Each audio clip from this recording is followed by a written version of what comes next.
Let's do this. Oh my gosh, you guys. It is 10 days left till Smash Bros. 7, 8, 9, 10. 10 days. Can we really go 10 days without Smash Bros? Well, apparently some people cannot because apparently the whole game got leaked. The whole game is available to pirate. I can't believe people really did it to them.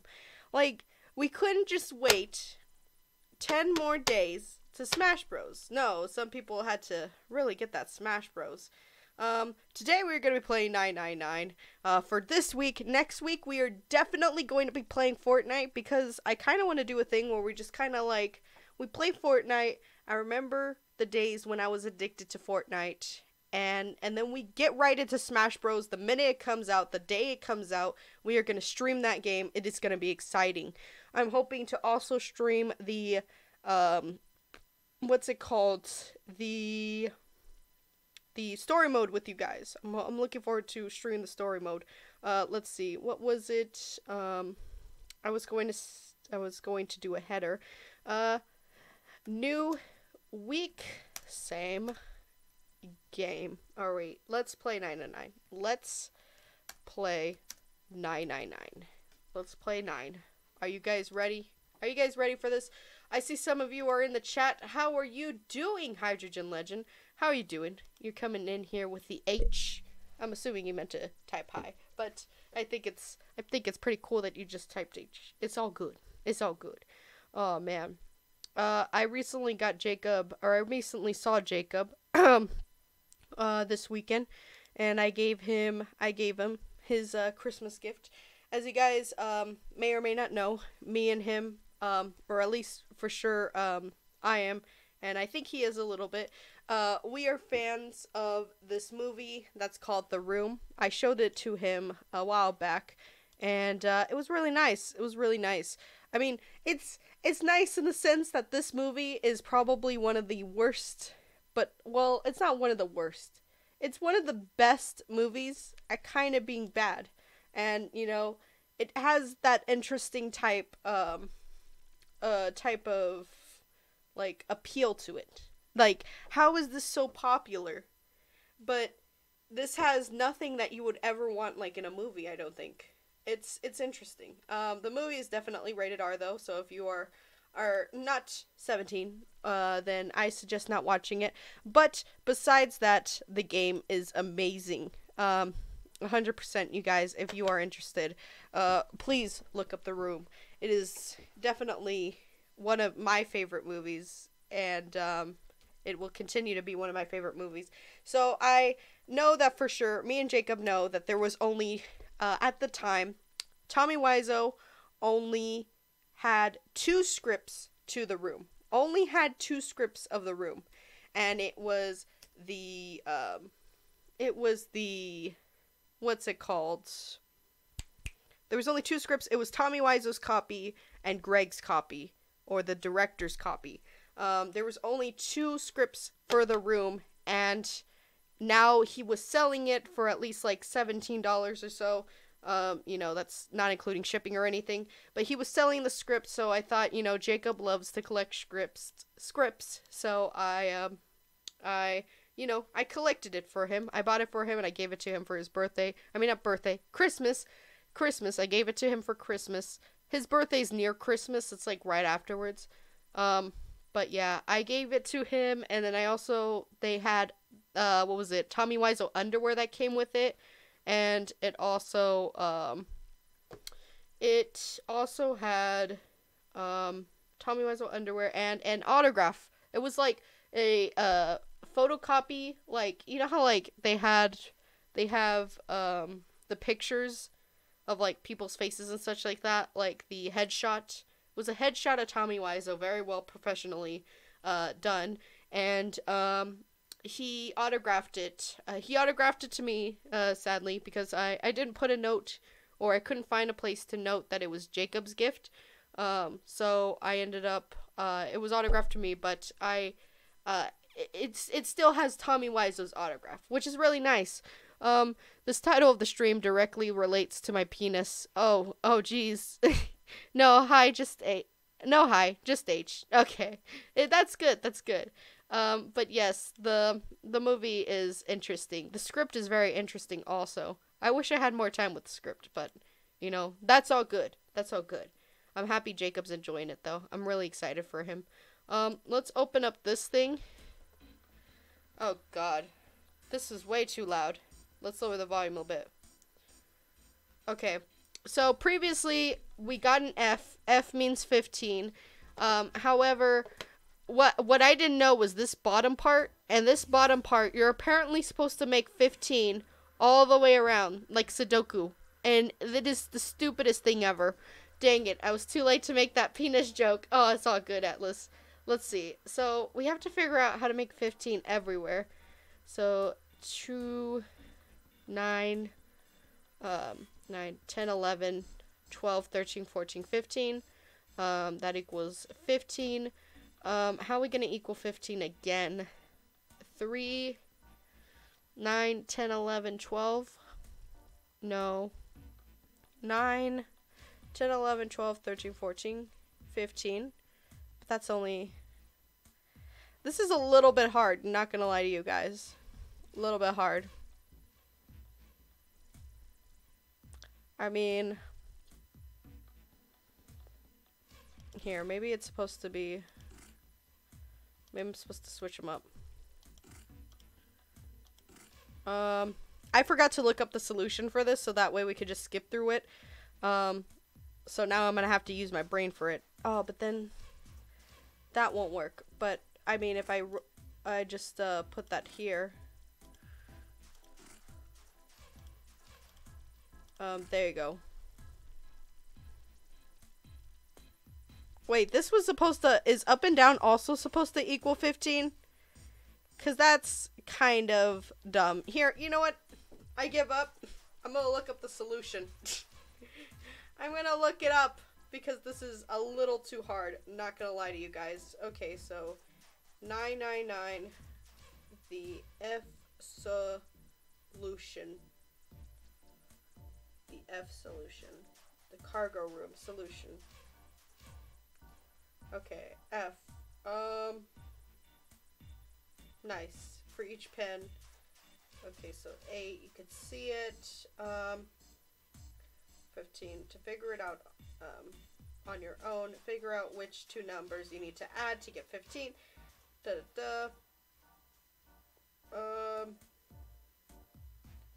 One way to enter the solution is... What? I think this is supposed to be done right, but it's for some reason it's all messed up. Here, image. Gosh darn. No, the cargo room F solution. I like how I wrote the F solution, not like what, not anything in particular. What the hell, man? Why doesn't anyone, like, ever write down the solution to it? Like it makes no sense. I don't want to click on a video. I want to know the solution. I don't want to have to solve it for myself or click on your video. Here you go. No. Cargo room F solution. Cargo hold. What happens when two tsunderes like each other? Dang. That would be tough. That'd be tough. They would never admit their feelings. They would never admit their feelings. They'll never go out with each other. They'll just think they hate each other for the rest of their lives. Like, that really do how it be. That really is how it be. Finishing the puzzle. On the other end, there's a machine where you have to insert an pattern, the column diagonally that ends up to 15. To do that quickly, the top row is 294. Okay, so let's just get all this back.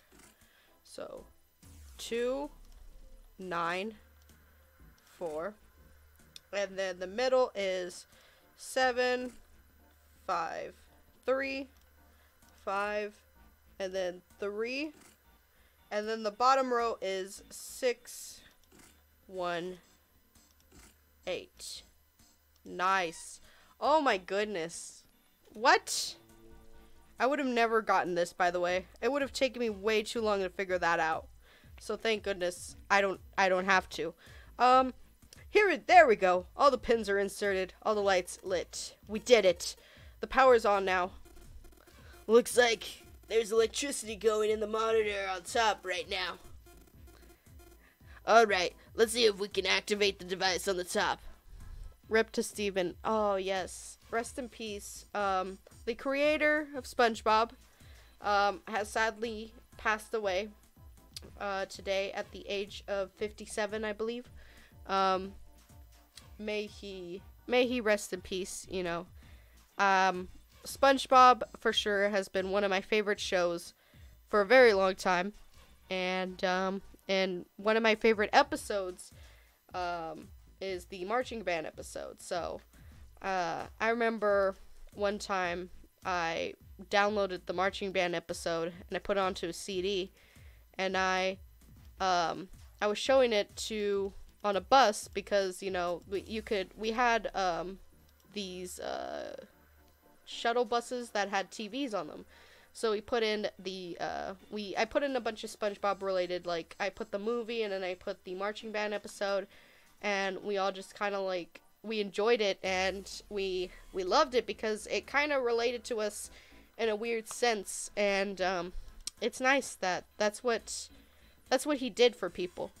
We are all Goofy Goobers. We are all the Goofy Goobers, which is funny because that's the movie that I ended up showing. I showed him I got the Goofy Goober the movie, and then I also did the marching band episode, and that was nice. That's something, like, you could, like, it's nice to know that you made, like, it was our first band trip, so not a whole lot of each other knew each other, at least with the freshmen and everything, but whenever we put on that episode, everyone just kind of, like, we started letting loose and enjoying the ride, you know, enjoying the ride to the band trip. And that was honestly one of my favorite bus rides to a football game that I will ever have, honestly, because we all just, like, really enjoyed each other's company and had a really nice time. And it was all thanks to SpongeBob, you know? It was all thanks to SpongeBob. So, you know, in the end, it's not like his life was lived in vain. He gave entertainment for everyone, and honestly, that's amazing. I know he's in a better place, but yes, thank you so much for giving us SpongeBob, so that we could all just laugh and get along together and enjoy some shows as a kid. So, a green button and a red button and a lever. I wonder what this does. Think it might help. What the hell is this? Where did you find this? What is that? Where'd you find it? What? Didn't I already just say that? I found it when you were messing around with the pinholes. It looks like instructions for sure for this thing, according to what it says here. This thing, a remote control for that. That? Yeah, that. What's he pointing at? Oh, this thing. This. The machine over there, apparently it's called the Pushmaker 5000. Why is it always 5,000? Why is there numbers? Was there 499 versions of this machine before it was released? I doubt it. Are you serious? Whatever. So, what are we supposed to do with the Pushmaker 5000? See the coffin over at the top of the crates? Yeah. Don't want to know what the deal is. Wait, don't you want to know what the deal is with it? I do. You want to check it out? Yeah. Alright. How do you think we're gonna get there? Well, there's some crates on the right side of the fence, and someone piled up, like, stairs. Maybe we can make a path, to the coffin, from there. How do we do that? Line up the crates, I guess? Yeah, that sounds about right. I guess this is just another one of Zero's puzzles. Yeah. Anyway, I'll give it a shot. Oh, looks like the Pushmaker runs off of a battery. So to keep it from from using up all its energy too fast, it's been programmed so that it will start moving once its path has been made. Completely programmed in. Alright. Alright. I'll keep that in mind. New materials have been added to the file screen. Okay, fine. The monitor shows the top view of the area where we have to move the machine. Once I want to send my orders to the Pushmaker 5000, I'll just push the lever. So can I do that right now? Alright, let's give this a try. Sure thing. Just keep in mind that there's a limit to the battery, alright? What the fuck? There's a limit? Okay, we might have to save. Save here. Save here. Oh, jeez. I am ChefyBot 8000. Oh, man. It's always good. It's always the good ones that go. It really is. Also, Santa knows way too much about machines. Is he Machine Boy? The battery dies at 50 moves. At least, that's what it says on the manual. 50 moves, huh? Also, keep in mind the Pushmaker can't move heavy metal crates. Okay? Got it? Instructions for the operation. When the square adjacent to the Pushmaker 5000 is touched, the Pushmaker 5000 will move to the square. If the crate in the way of the Pushmaker will push a single crate, move the crates appropriately to the efficient and fill the yellow areas. Okay. This is yay. Oh my god, you can move in 4 directions. You cannot move diagonally. Okay, so I can't move diagonally. And I have to avoid this shit. Oh, I get 50 moves? Okay. Cannot lift heavy objects. Okay, but I can lift these. So if I went that, then that, then that. No, wait, no. What if I went, maybe there? Okay, so then maybe I go,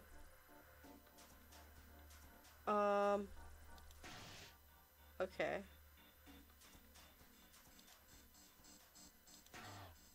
Three, 4, 5, 6, 7.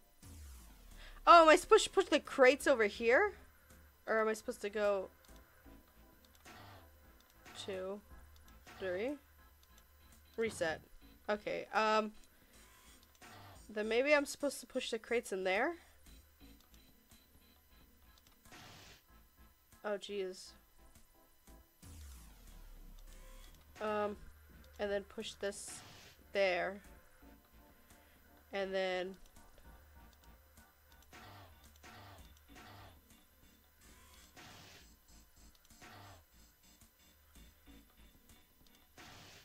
I mean, I guess that's supposed to be how it works. Oh, wait, no, let's reset.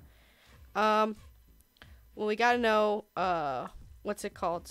We gotta know some shit, so, he can fly a sleigh. True.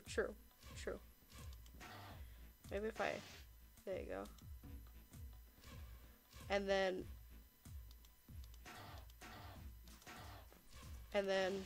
do that.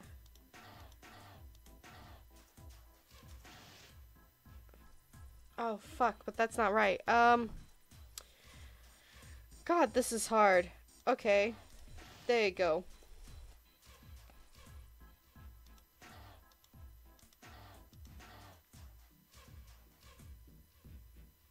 No. I just wasted that move.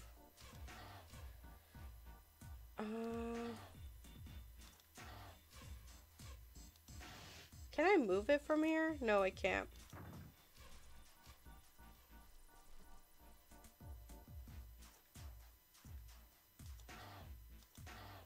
No. There you go.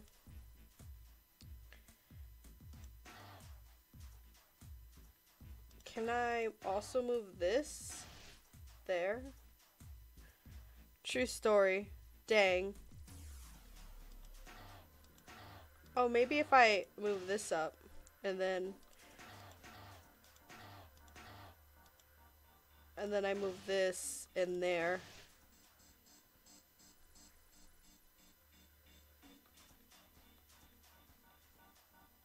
But then how will I move that? Okay, let's reset this. There you go.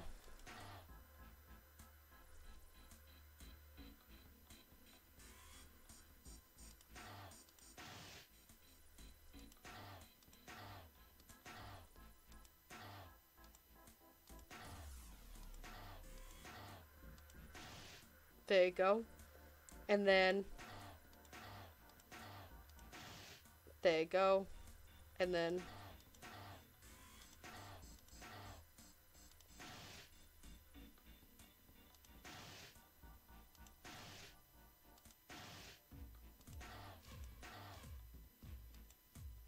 wait. Oh, wait. Here. No, okay, let's reset. God, this is hard. Why? Oh no, but reset. There you go. Da da da da da da, and then da da da da da da da da. There you go. And then da da da da da da da.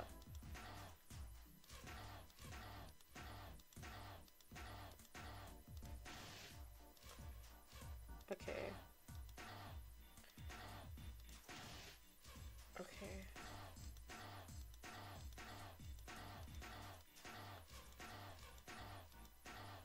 I don't think this is gonna work.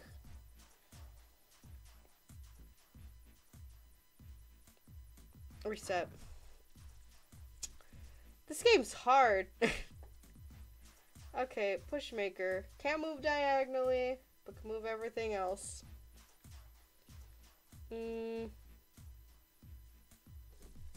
Maybe if I just like, no, reset that. Do that.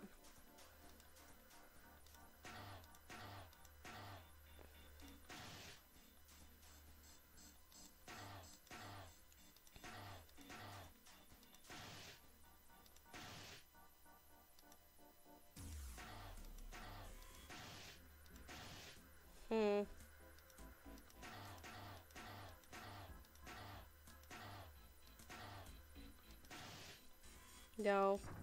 God. What the hell? Why? Why did this puzzle get extremely hard just out of nowhere? This is insane. This is insane. Okay, let's see. There you go. There you go. No, reset. There you go. There you go. There you go. There you go. There you go. There you go.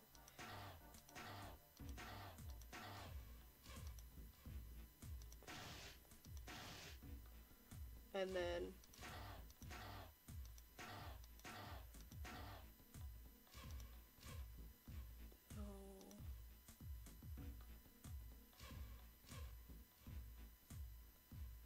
reset.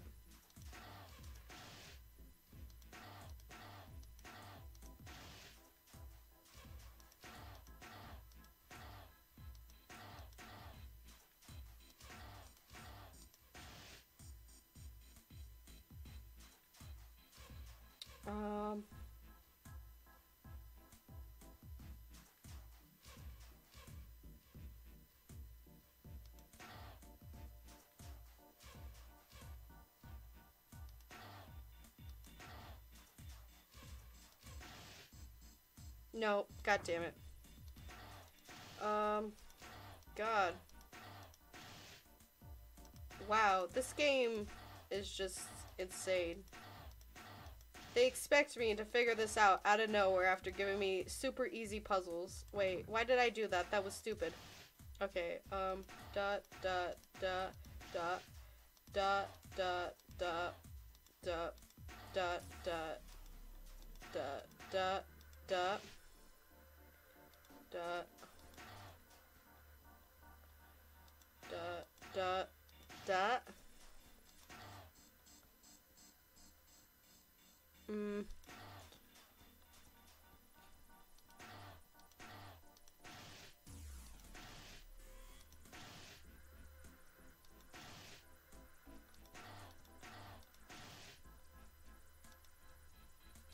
Oh god, we already have half the moves. Okay, nice. I have to just figure out how to get this in. Oh fuck, I fucked it up. God damn it! Duh. Blub, blub, blub, blub. Blub, blub, blub. Blub, blub. Blub, blub, blub. Should I just set that up?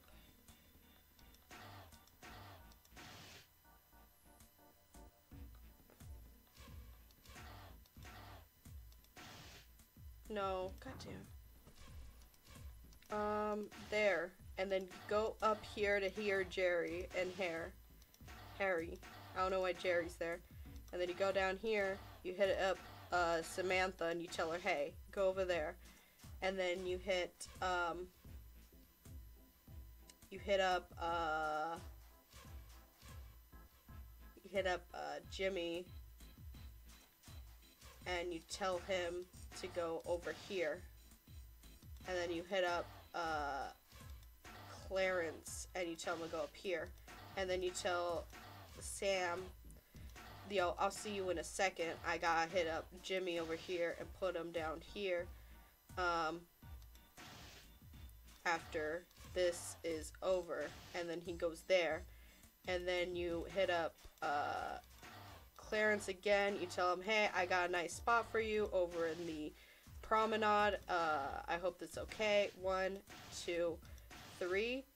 Fun. 1, 2. Gosh dang it! I could not remember the solution to this if I tried. Ah, it's all good. Wait, let's reset this. Can I do this? And then just like do that. And then I just like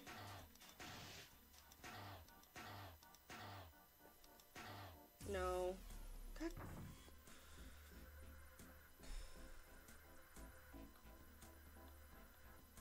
Can I go dut? No. Can I go dut? No.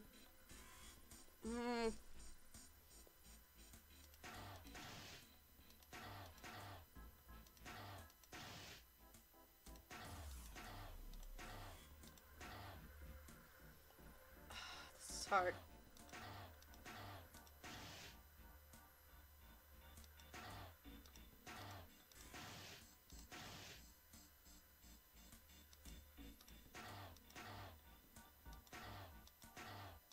Not gonna lie to you, fam. This is the hardest solution I've ever had to do.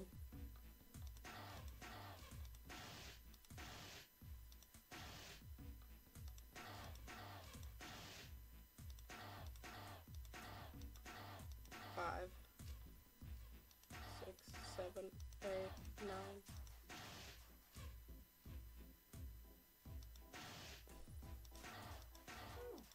God.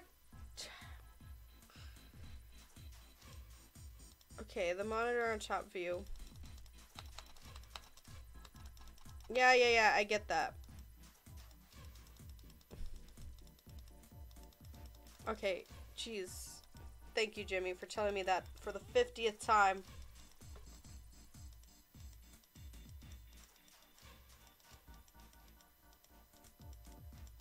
You can only move the crate appropriate enough to— I know! Oh my god. Have you tried to do this last stream? You'd be there half an hour for more. Oh, jeez. Oh, jeez. I probably would. I'm not gonna lie. This would have fried my brain. Thank goodness I have the cheats, though. I literally deleted the thing because I was like, I won't need it ever again. Come on, this guy. How hard could this be? How hard can this be? And then I realized how hard it could actually be. And now I'm sad. Okay, so move up, then move right, then move up, then move right, then move down, then move right, then move down, then move left, up, right, up, right, down, right, up, left, left, down, left, up, left, up, up, right, right, right, then, oh, I see what it's doing there. Oh my god. Down, down, dot, dot, dot. Jeez, I'm an idiot. Why did I not see that before?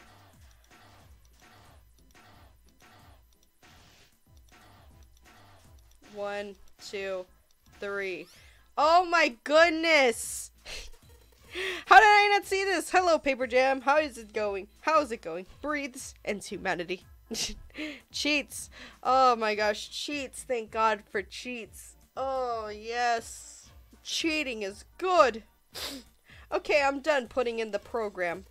What do I do next? Just be quiet and watch. See? It's moving already. Wow, we get a beautiful little cutscene here. Look at that. It's 100% working. Jeez. Awesome. The Pushmaker 5000 did just what I told it to and lined up all the crates. Nice. That's sexy. I'm wiping my eye because I'm about to cry. No, I'm just kidding. You received an F for cheating. I did. You know, I failed. However, this was hard. Give me your channel. No, don't give me the no. Awesome. Pushmaker 5000 did just what I told it to and lined up all the crates. Great. Now we can reach the coffin. We just need to climb those crates over to the fence. Okay. Jeez.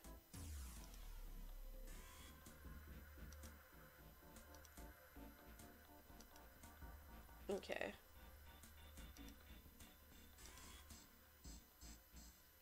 Oh, man. They walked slowly past the row of crates until they came to the coffin. They stopped and nodded to one another, and Junpei put his hand on the lid of the coffin. The Pushmaker 5000. Mommy! I didn't do it in Santa's voice. Making pushes since the year 5000. Even before. Wow. This been making pushes since the future. Just kidding. He smirked heartily at his own joke. Junpei grumbled and shook his head. Whatever, just open it. Junpei resisted the urge to remind Santa that he would have had it open a long time ago if Santa hadn't interrupted, and quickly threw the coffin lid open. Then why even mention that? Yes, since the future. Oh, man. And quickly threw open the lid of the coffin. They peered inside. Contrary to what they expected, the inside of the coffin was quite large. It was certainly empty, but not completely, so lying at the bottom was a rusted key. And next to the key, it's a gun. Yeah, a revolver. It looks pretty old. I wonder if this is a replica. Junpei reached down slowly and consciously picked up the revolver. Santa needs to ready for Christmas. What is he doing? I know, right? He needs to get ready for Christmas. It is coming up soon, my dude. And he's over here messing around with revolvers. A gun? Pew pew pew time? It is pew pew pew time. He had to get his handy dandy Santa revolver. You're right. And his hand felt heavy. He checked the cylinder. There were 6 bullets. He'd never seen a real gun, or even a real bullet, before. He couldn't tell if these were real or not. The barrel was rifled, and nothing seemed to be blocking it. As Santa said, the gun was a very old one. However, it appeared that to have been well maintained. If it was a real gun, Junpei thought it would most likely function perfectly. If it was real, holding the gun made Junpei feel unpleasant. Carefully, he placed it back in the coffin. You're not gonna take it? Of course not. All something like this is gonna do is cause more trouble. It's a powerful weapon that gives one person a huge advantage. Something like this would be way too dangerous to have around. We're in enough danger already. What I supposed to write? Maybe Zero put the gun in there hoping that something like that might happen. In other words, maybe he put it in here to make us fight each other. In that case, we would most certainly leave it here. I, for one, have no desire to let Zero control me. The others nodded. They had no desire to be under Zero's control either. Okay, we got that figured out, but but you aren't gonna leave the key in there, are you? Yeah, of course I'm not. Junpei picked up the rusty key and lid and slid the top of the coffin back onto the place, the gun back where they had found it. Jeez. To shoot down Jack from stealing Christmas, you're right. Maybe that's what it does. Also, this rusted key looks very interesting. So what it says. A rusted key! Maybe I can use this to unlock the secrets to why my marriage is failing. No, I'm just kidding. Oh my god. Maybe I'm supposed to pick it up? I don't think so. Let's just put the key in here, and yes, the sounds like it did it. Yay! Looks like it's open, Jumpy. I see. The key should open this door. Hey, what are you waiting for? Let's go. Let's go then. Yes, it's opening. And we finished the puzzles. Be good for goodness sake. Oh, you better watch out. You better not cry. Is that like how a Mickey Mouse voice? Oh, you better not shout. You better not cry. You better not pout. I'm telling you what. Santa Claus is coming. Ho ho! Sit down. Has anyone watched my vid on my pretty boy? I'm not sure. I don't think I have. The hallway that left the cargo room headed straight toward the store. Junpei and 3 others proceed down it silently. Some distance along it, a large room opened up on the left-hand side. They looked familiar. It was an iron gate covered each of the elevators. Junpei and his companions drew to a stop and began to discuss what their next move should be. Pretty boy. Speaking of vids, wait. We've seen the elevator before. We got off the one on the left just a little while ago. Then we went through number 6 door, and that took us to the engine room. Yes, and after that, we passed through the cargo room. And then we were back here. In other words, we made a loop. We're back to where we started. My GF bought me a drawing tablet. Aww, nice. Oh, that's awesome. That's adorable. In other words, made a loop. We're back to where we started. Junpei approached the elevator. Gently, he had pushed the triangular button on the wall next to it. A moment passed.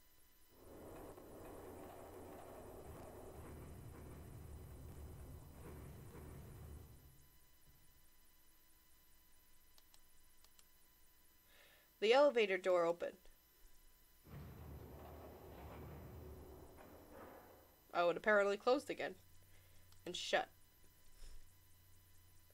Pushing the elevator button had apparently restored the power to the elevator. The elevator was now functional. What do we do? Shall we return to the sea deck? No, this hallway keeps going. Even if we do end up going back, I think we should see what's down there first. I agree. Let's go. The decision made, Junpei and his companions leave the elevator behind and continued down the hallway.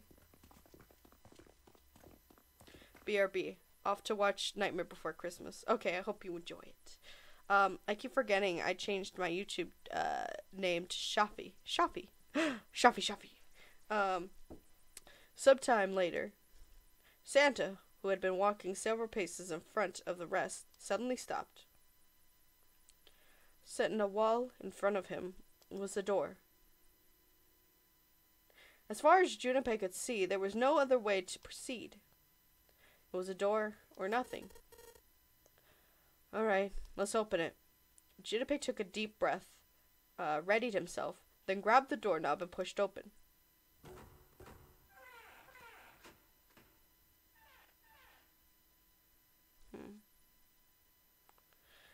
He passed for a moment, then stopped through into the room. And then he saw the number that had hung over their heads since they had woken up. Wow, there's room 9. 9. Like the number on every other door, this one, too, was rough shape, made of red paint. This door was set into the back of the wall of the room. Junpei leapt toward it, and suddenly a burst of hopeful joy. It was a large double door, heavy and full of solemn importance. He grabbed the hold of the door handle and shook. Nothing. But he hadn't expected to open. The red sat on the wall next to the door. The screen read, "Vacant." Finally, they found it. Junpei felt overwhelmed by the torrent of emotion. At last, they found an exit. The exit! But the cold gripped his heart, and he knew all too well why. As he stood frozen, unsure of what to think or feel. Jumpy, look! Behind you! He spun around. I couldn't believe what he saw. It was a door with the number 9 written across it. What? There was a second door? Why? Junpei's voice was barely audible, even to himself. Oh, man. He knows, he know if you cheated on the last puzzle, so, don't cheat for goodness sake. Oh, geez, wait, what? He sees you when you're sleeping. He knows when you're awake. He knows if you cheated on the last puzzle, so don't cheat for goodness. No! If it's your and not, wait, it's your R and not ER. Give me your Colt. Shit, I sold it to an iPhone, though. Wait, what? Wait, give me your Colt? Give me your Colt. You sold the Colt? Just kidding. Why? Wait, he stumbled. It was a small single door. It sat in the starboard corner of the room, entered from it, but the opposite corner. 9. There was no mistaking it. The rad sat on the wall next to the door as well. Junpei shook the door handle, pointing at the It's gonna take a while for the Wi-Fi to, like, maybe do a thing. Does that include me? Well, we sort of made you into an iPhone Atlas. You made him into an iPhone? Oh no! Okay, we're using the better Wi-Fi. I just don't know why OBS kind of goofed for a second, but I don't know. You have the technology of Apple and the blood of Steve Jobs. Atlas is truly the holy man. He's the holy man. Why? Why the hell are there 2 doors? Santa was the one who answered. There were always 2 doors. Just think about it. Someone ever said there's only 1 door with a 9 on it. It was hidden, but an exit can't be found. Seek a way out. Seek the door that carries a 9. Of course, we just assumed that there was only one. After all, why would there be more than one? Why wouldn't there be more than one? Oh, man. Ah, jeez. Junpei was stunned. Zero's trick had been taken him completely by surprise. There were 2 doors?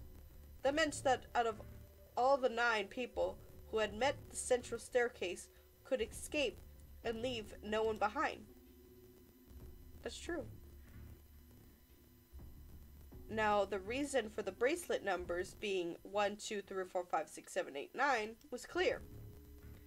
Divided by 2, the digital root of both teams would be 9. For instance, 1, 2, 7, 8, and 3, 4. 1, 2, 3, 4, 5. Oh, okay, that works.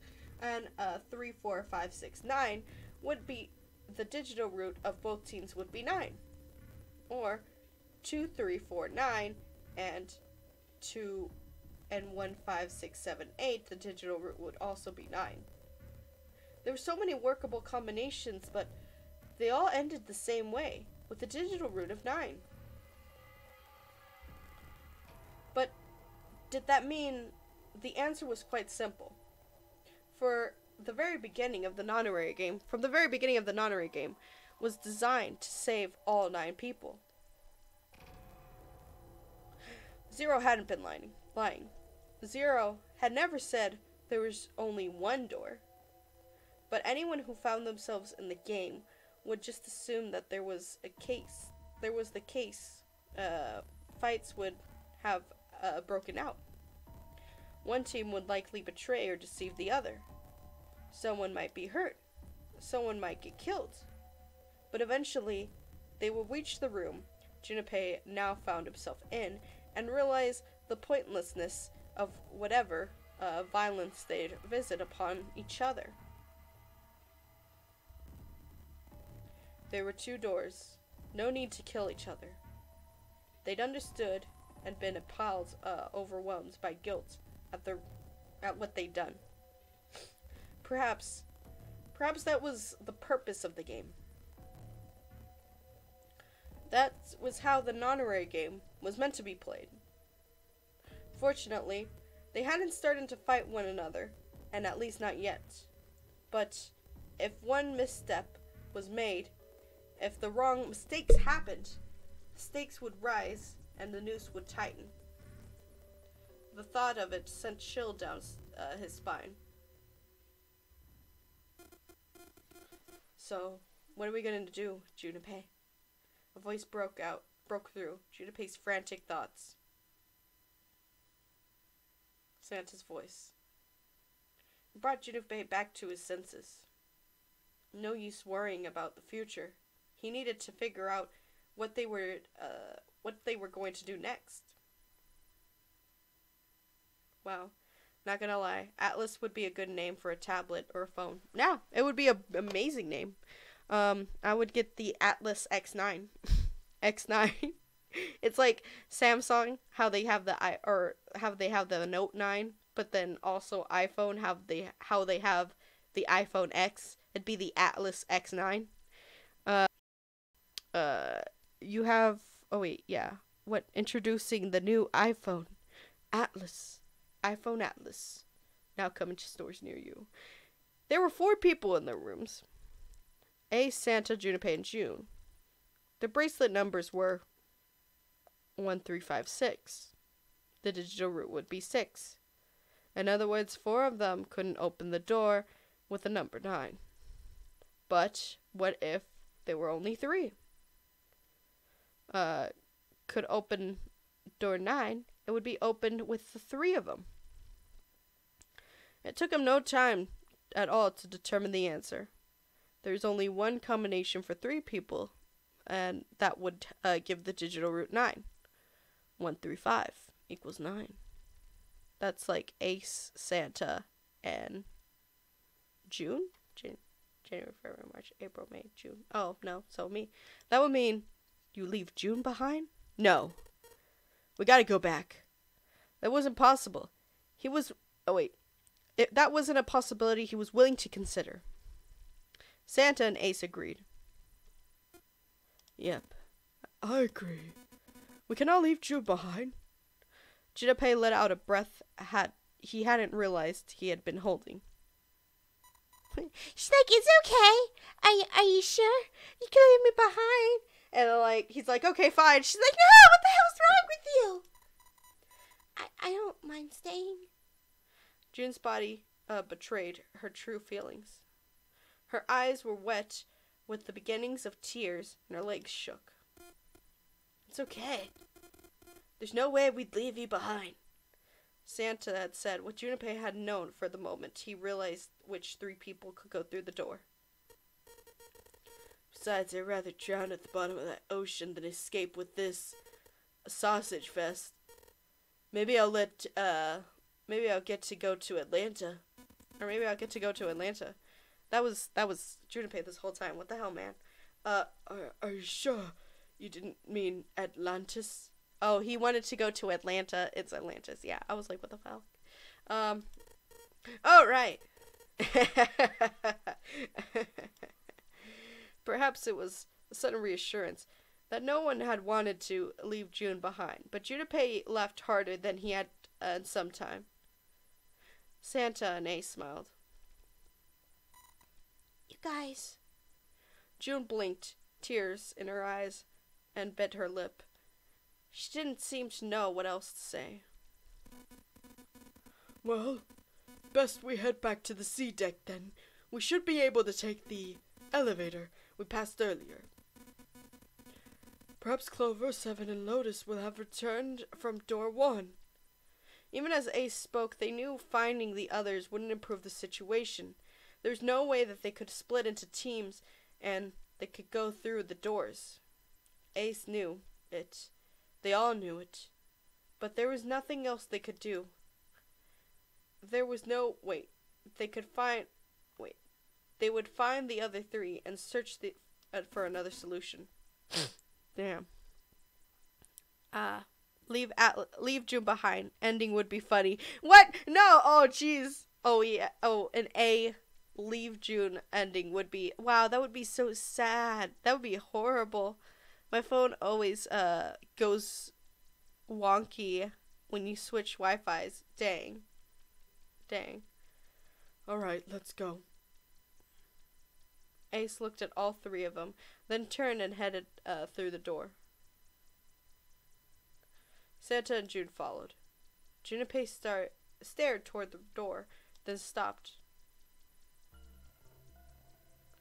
He had been too busy with other concerns to notice the room itself, but it didn't seem terribly important now. But what exactly was it? Junpei looked around the room for the first time, noticing that the things that weren't doors with 9s on them. A red carpet between 2 columns of wooden branches that ran the length of the room.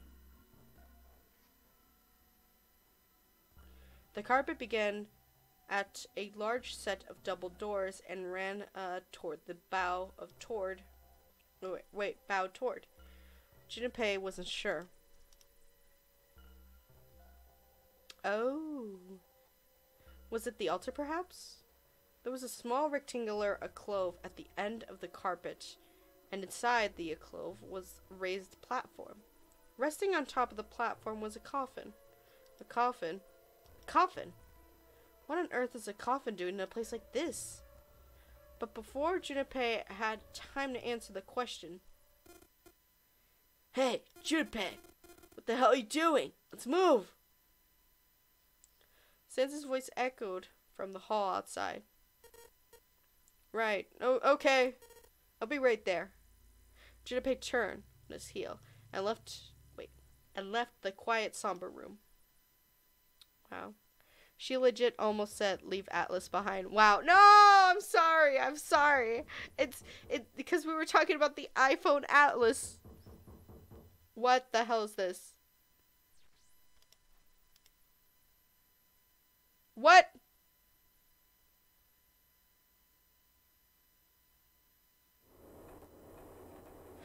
Somebody knocked on the coffin!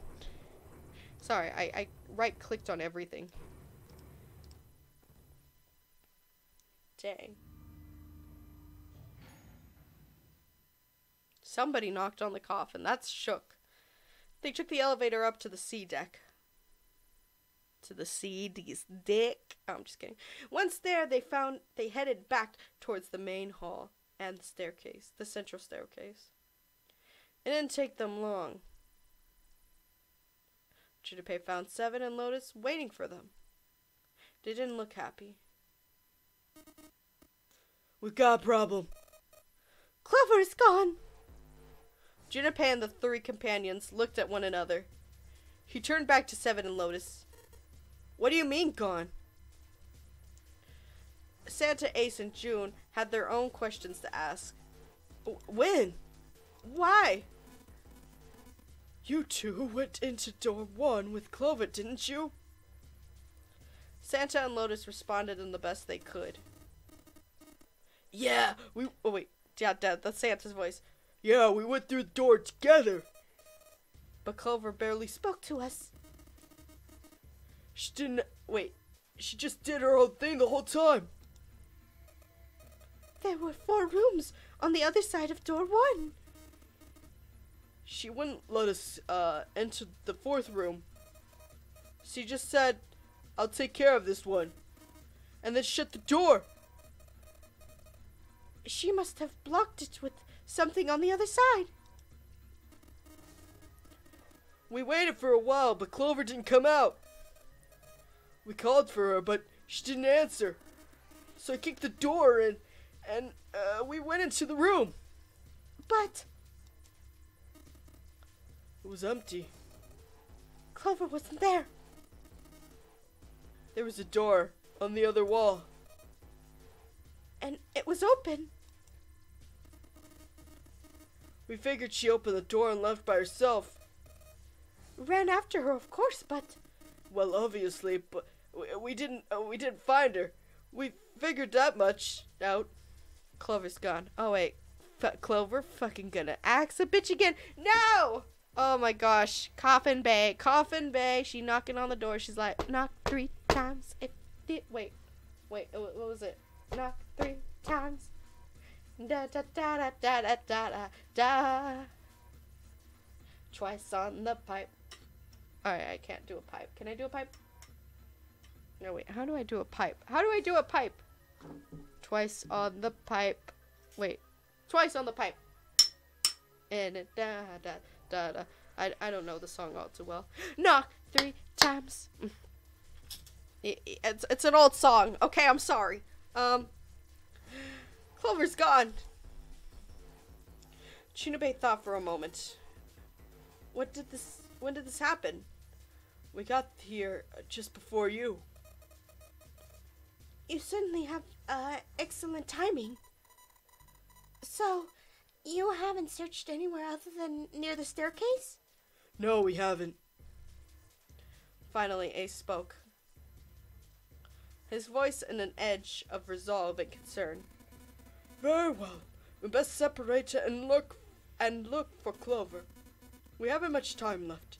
Let's begin. There were quick nods all around, and the 6 remaining players spread out.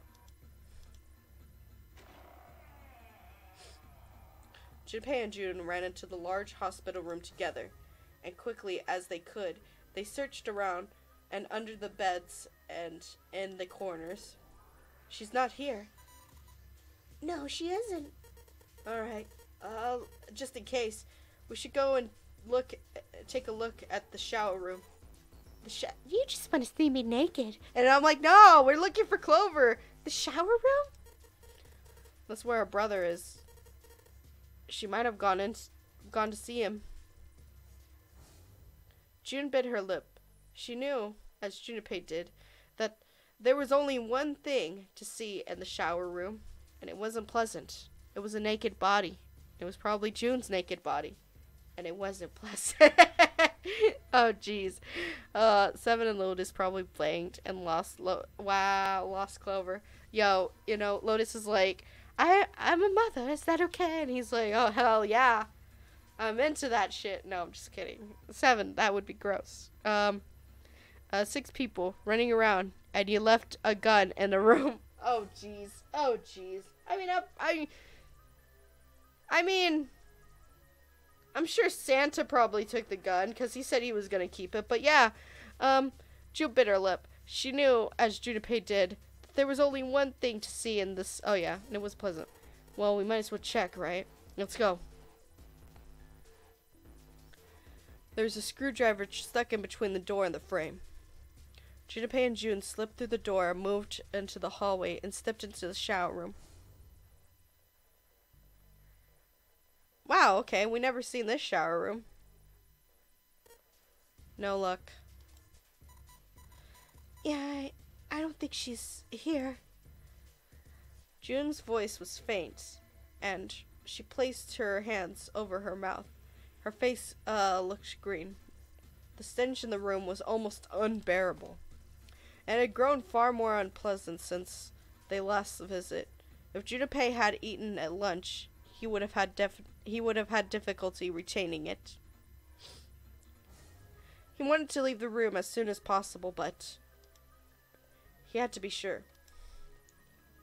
And the only way to be sure was to check the other side of the divider. Wait here. June offered no resistance and nodded weakly to Junipero as he headed around the divider. He stopped at the corner and turned his head. As he had expected, Clover was nowhere to be seen.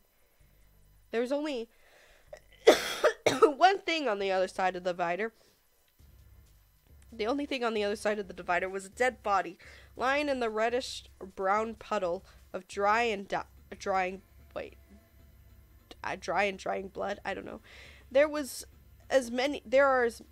are many ways a man can die, but the skull was shattered, and the head, a little more than pupilly mass of brain, bone, and viscera. The left arm was horrendously twisted into a horrific alien shape, that the bright red of the Alda shining through the remains of the skin and muscle. Wow, are we repeating this again? Wonder what corpse smells like. Oh no, every time in Texas, there's always at least like one roadkill here. So like, I don't know if it's like always a dead body. Like, if that's the equivalent, I don't know if a dead animal has the equivalent smell to a dead human, but if it does, I think I could get past the smell, because every time I would drive to school, there was always one dead, like, animal, one dead deer, one dead, like, maybe a cat or a dog or something like that, and you always see it on the road, because, like, people are assholes when they drive sometimes.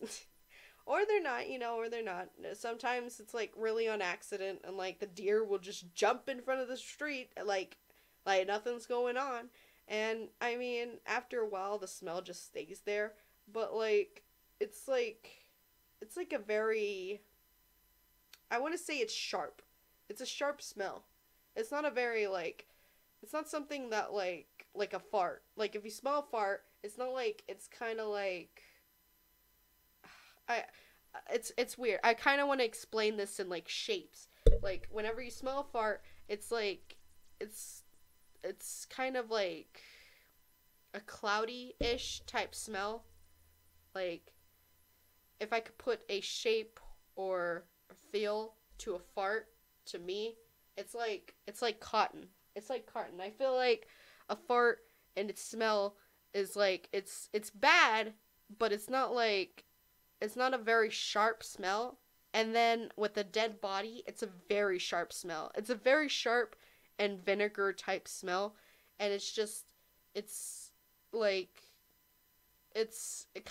very intolerable, but it's just like, it's what I would always see driving to school. I smelled a dead animal, but I don't know if it's the same. Exactly, I don't know if it's the same, but for sure, if you're ever in Austin or Texas, there is a dead body farm. there is a dead body farm that I know of that is here.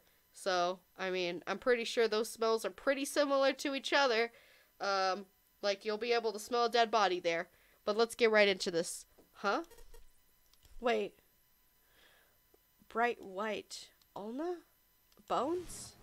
Yeah, no, see? This is what I said! This is what I said! I said that there can't be bones because it's a prosthetic arm. The pieces fell into place. Junpei remembered something Clover had told him in the laboratory. My brother's left arm is, it's not like a normal person's arm. The accident hurt him really bad. To save him, they had to cut off his arm. See? I told you that it was possibly not his arm because it was showing an owner. But I thought that was just like something stupid that, I don't know. I don't think they put things like that, like showing the owner. I don't think games put that on purpose without you not supposed to know something. Like, usually if you're a writer, you don't like write something like the object was black unless it was important that the object is black. Like, the object is black and the key that goes to the object is also black. Like, it's too much of a coincidence. The accident hurt him really bad, and to save him, they had to cut off his arm. Wow. But then who blew up? I have no idea. Of course. Why hadn't he realized earlier? Clover had told Junpei that Snake's left arm was a prosthetic. But the left arm of the corpse behind the divider was clearly a real human, an arm, or at least it had been once. That meant the corpse... Is the corpse the ninth man? Is the corpse the ninth man?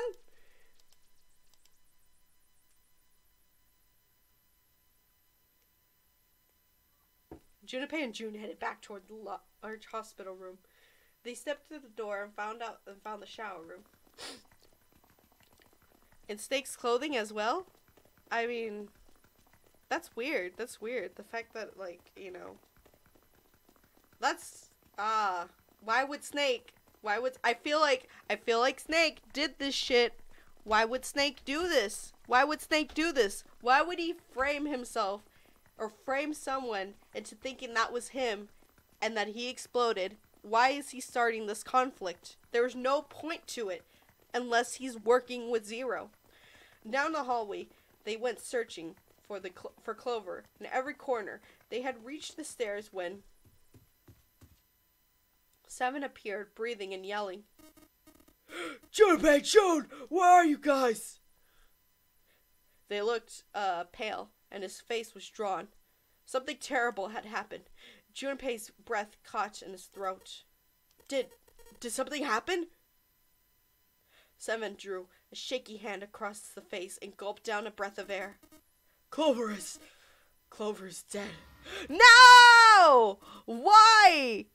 This is where the story gets interesting. Oh my god, why is she dead? We found her in the first-class bedroom.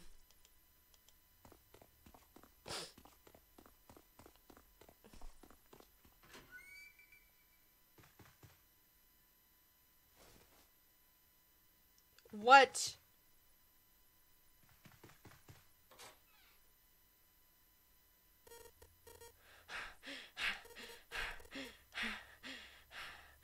All sounds ceased for Junpei. The world was empty, muffled, and pensive.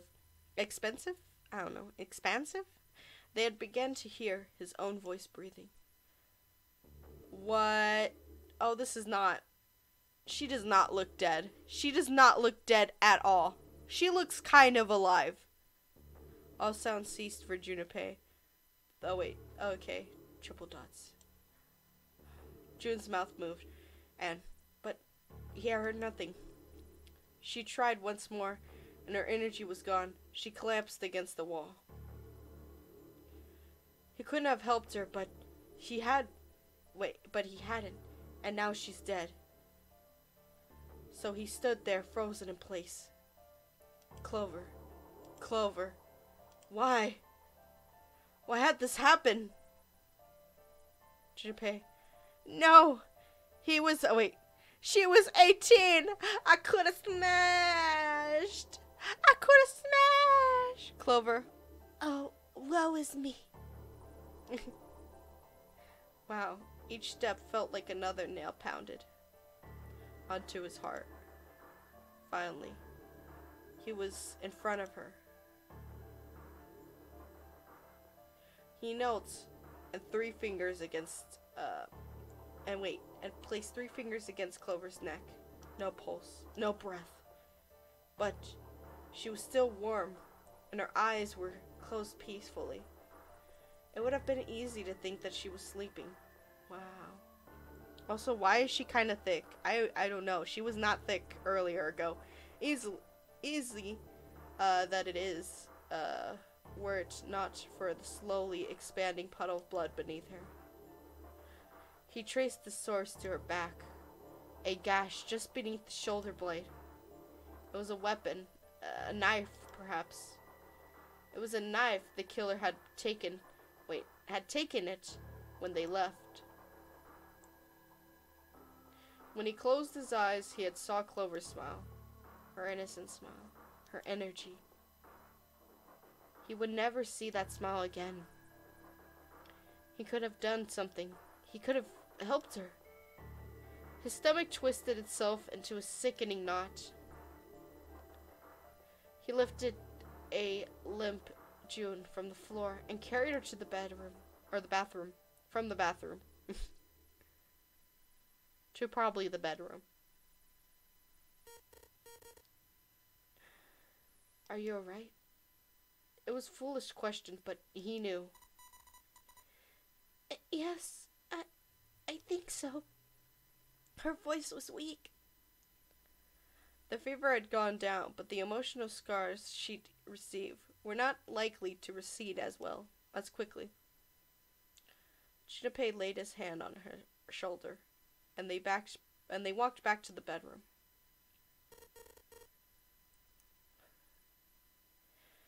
You should get some rest. He lowered June until she was sitting against the bed. She nodded once and stared onto the floor. There were 4 others in the room: Ace, Lotus, Santa, and Seven. They all stared at nothing, their faces drawn and tired. After a while, they drifted into the bedroom to see Clover's corpse themselves. Once everyone was back in the bedroom, Junpei walked slowly to the center of it and looked around as the slumped figures gathered there. At this point, you can narrow down who did this, I think. I mean, I want to say it was Santa. I mean, not Santa. Seven! I mean, not Seven! Snake! I want to say Snake. I want to say Snake for sure. I mean, wow. I really did say Santa. I really did say Seven also. I think I'm pretty certain at this point, you know, it had to be Snake. And I think the fact that, like, Clover smiling was that she knew that the brother wasn't dead. And she was excited so that they could both get out. And he probably hacked the shit out of her. God damn. Wow. Let's do this. Who was the first to find the body? Me. Seven spoke from behind Junpei. He turned around. Seven's hand was up. Why'd you come to this room? To look for Clover. Why else? Found her body in the bathroom. Soon as I did, I ran outside. I got to the top of the stairs by the casino and yelled as loud as I could. Hey guys, I found her, but it's bad! She's in the bathroom, and it's the first-class cabin. Come quick! Or something like that. Then I went back to the bedroom. Ace, Santa, and Lotus showed up real soon after that. But I guess you two hadn't heard me, or something, 'cause you didn't show. So I took off down the stairs and looked for you.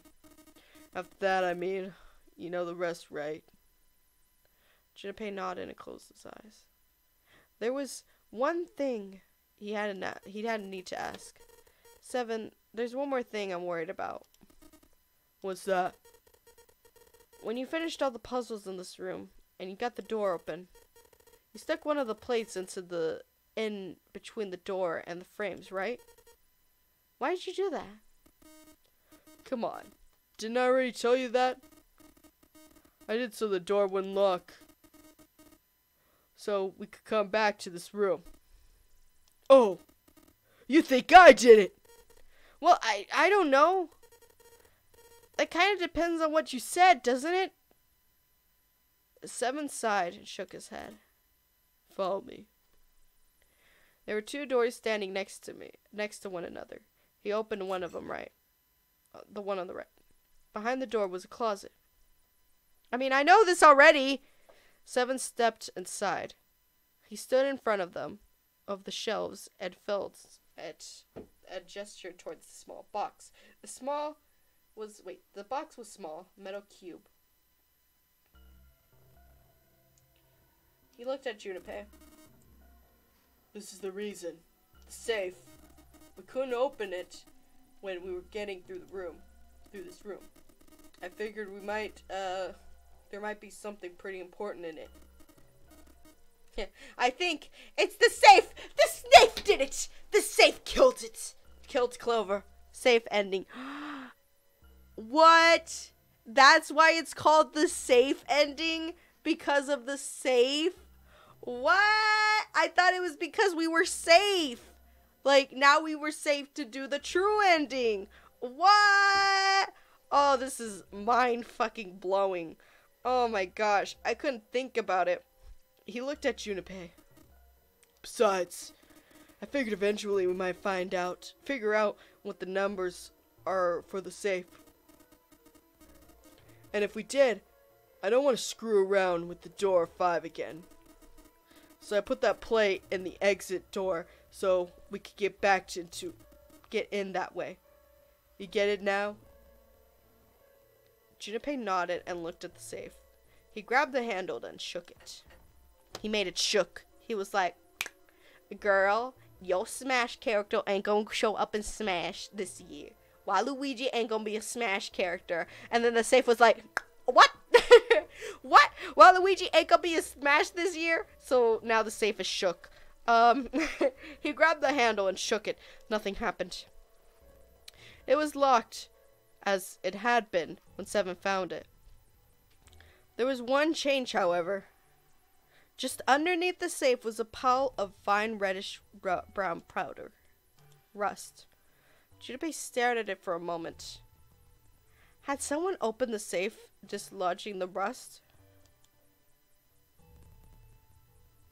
Junpei left the closet. 7 followed him back to the bedroom. It was cold and quiet. No one spoke. They sat frozen in place by his shock and grief and fatigue. The room felt tiny and oppressive, and the thick, metallic smell of blood filled the room. Junpei turned and headed to the living room. Anything to get out there.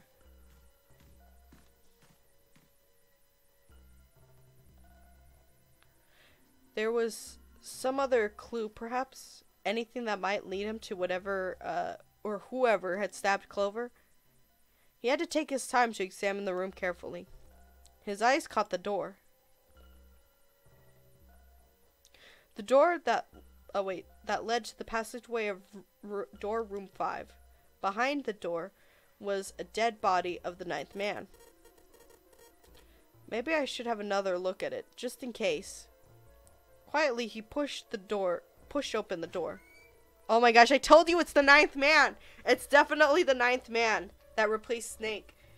The smell hit him like a blow to the face. The lungs contacted unwillingly to inhale what fetid hair?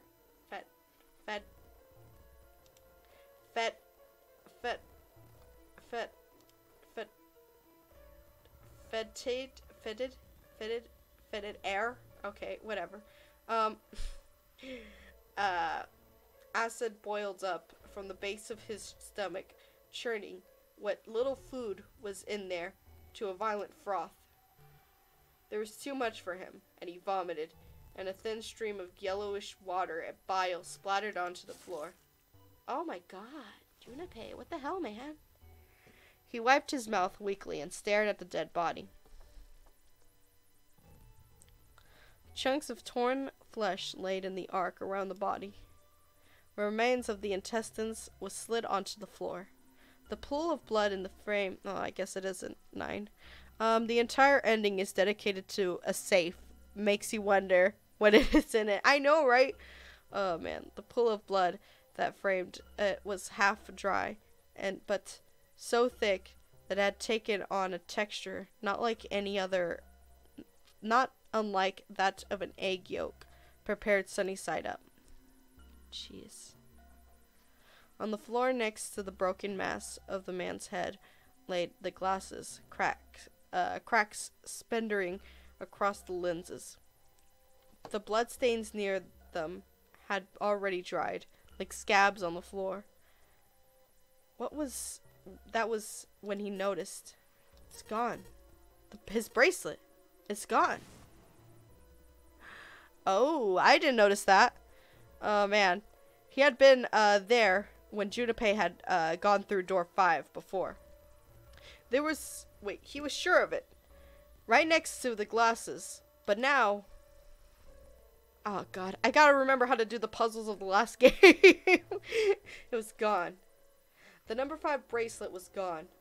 But why? Had someone taken it? He was turning it over and over in his head.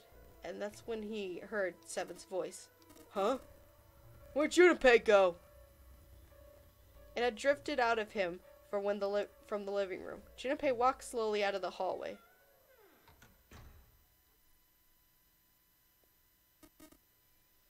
Oh, there you are. We were looking for something in the hallway. Were you looking for something in the hallway? Seven looked up as Junpei entered the room. Did you find something? He thought for a moment before he had responded.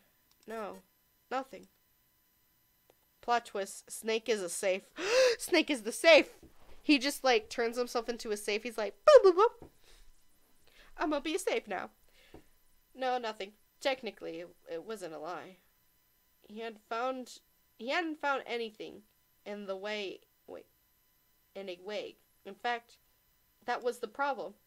Something he had expected to find hadn't been there. The Knightsman's bracelet. What's up? Well, I wanted to take a look at something.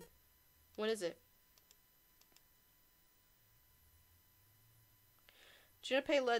Seven led Junpei to the bathroom.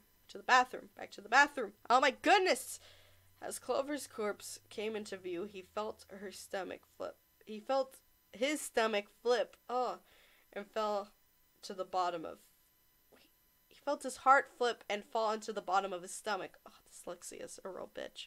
Something between the sigh and a groan escaped his lips. What was it that you wanted to show me? Snake's clothes was the same color as the safe. So it must be true. You're right. It must be true. His voice hollow and empty. I searched Clover's body again. Found this. As he spoke, he moved around Clover's head and knelt down and flipped open her right hand. What is this? What? She was holding onto a piece of paper. I haven't actually looked at it yet. Didn't want to disturb the crime scene, you know. Basic stuff. Well, I did borrow one thing. He wasn't sure what that meant, but it was likely it didn't matter. The paper was more important. What, really? No, everything matters in this game. There's spaghetti inside the safe. Snake spaghetti. This whole time! Oh my gosh. The whole time.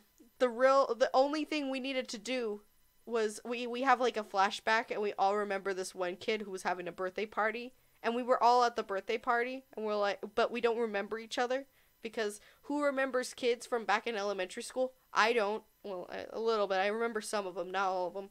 But they were like, there was this one kid. His name was Snake, or not Snake. His name was probably like Humphrey or something like that. And all he wanted was spaghetti for his birthday. And this whole time, this could have all been prevented had we gone back in time and given him spaghetti for his birthday instead of linguine. Oh no! Because Zero's an asshole. And Zero is Snake. And Snake is spaghetti. Snake likes spaghetti. And he is spaghetti. Snagetti. The paper was more important. He picked it up and carefully opened it. There were two sentences written on it. Truth had gone, truth had gone, and truth had gone. Truth had gone, truth had gone, and truth had gone. Ah, now truth is asleep in the darkness of the sinister hand. What is this? Looks like some kind of secret code. Sim peered over Junpei's shoulder at the note. Junpei stepped away from Clover's body and into the living room. He began to pace, attempting to decode the note. The first clue was likely the phrase sinister hand. Sinister hand means the truth had gone and it left the sinister hand. The left hand. Sinister hand was a term in Henry that meant to the left hand, the bearer of the coat of arms. Is that true? Or did I just fucking bullshit this? Here, I'm gonna save it and save too. Just in case I did accidentally bullshit this. The left hand. The left hand. What did the left hand mean? Junpei looked at his own left hand. At the bracelet on the wrist. Sinister hand, master hand. Everyone in this game is in Smash. Yay! Da da da da da da da. This character confirmed for Smash. Oh my gosh, would that actually be cool if this character? I don't know. I feel like I wouldn't want, as much as I love this game, I wouldn't want this character in Smash because he get his ass kicked by everyone with powers. Oh man. Entirety of 999 is confirmed for Smash. Even the ship. Oh my gosh. The ship is in Smash. No, but if like the 999 characters were trophies in Smash, I'd totally be 100% for that. I would be all for it. Like I was super excited when I found out that the girls from Fatal Frames are in Smash. They're trophies. They're trophies in Smash. So I'm super excited. I'm super excited for my girly girls. They're in Smash. They get to take pictures and post it on Instagram and shit. Oh my gosh. We need to play Fatal Frames again. We need to play Fatal Frames 2. Because that was exciting. Did the darkness of the sinister hand have something to do with the bracelet? He examined the bracelet closely. There weren't true protrusions on either side of the faces. The left and right side of each face. The left and right, right and left. Truth is gone. Truth, gone. It sounded funny. What did it mean? Truth, gone. Maybe those two words. How to read it out loud. Oh wait. How about reading it out loud? How about switching them? What else could they mean? How about reading them backwards? Gone had truth and gone had truth. Gone had truth. Thanks, reading it out loud. How about reading it out loud? Junpei said the words to himself quietly. Nothing. I guess they sounded exactly as he expected they would. Time for a different idea. Maybe backwards. How about reading it backwards? Gone in truth. Eggnog and hurt. They weren't even words. He doubted that they had anything to do with the riddle. It was a good try enough. Truth. Gone. Those two words. How about Gone had truth. Gone had truth. And gone had truth. How about, what else could they mean? Everyone in Xenoblade 2 are spirits. That's so sad. I feel like that's sad. The description for Snake's trophy is a recipe for spaghetti. Aww. Aww. What else could gone and truth mean? Truth, of course, meant that it was correct, that there was something, in fact, in other words, something that was right. Right! That could follow, gone meant left. So, right and right had left, and right had left. No. After all, something left, they were gone. I don't know. Oh! Oh! That's my brainy dance. I do the like I just snap around and get super excited. Dude, when we saw the dead body that we thought was Snake, it was left, right. Left, right. Let me see if I can find the thing again. I gotta find it. Give me 2 seconds. I will find it in 2 seconds. Left, right. Left, right. It was left, right. So left had right. Left had right. Left had right. So left, right, left, right. And now truth is asleep in the darkness of the sinister hand. So now you go left. I don't know. It's the directions of that snapping dance. It's just like yes. It has something to do with the directions, doesn't it? Let me see. In case, however, they're clearly referring to directional harmonyms. So that means truth equals right. Gone equals left. That seems to make sense. Junpei looked at the bracelet again. There are two protrusions at the left and right of the face. Junpei, press them in the following order. Left, right. Okay. Left, right. Wait, no, truth had left. Truth have left.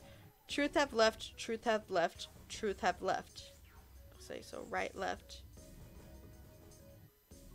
Truth, left. Okay, so right, left. Right, left. No, let's try right, left. Right, left. Right, left. And then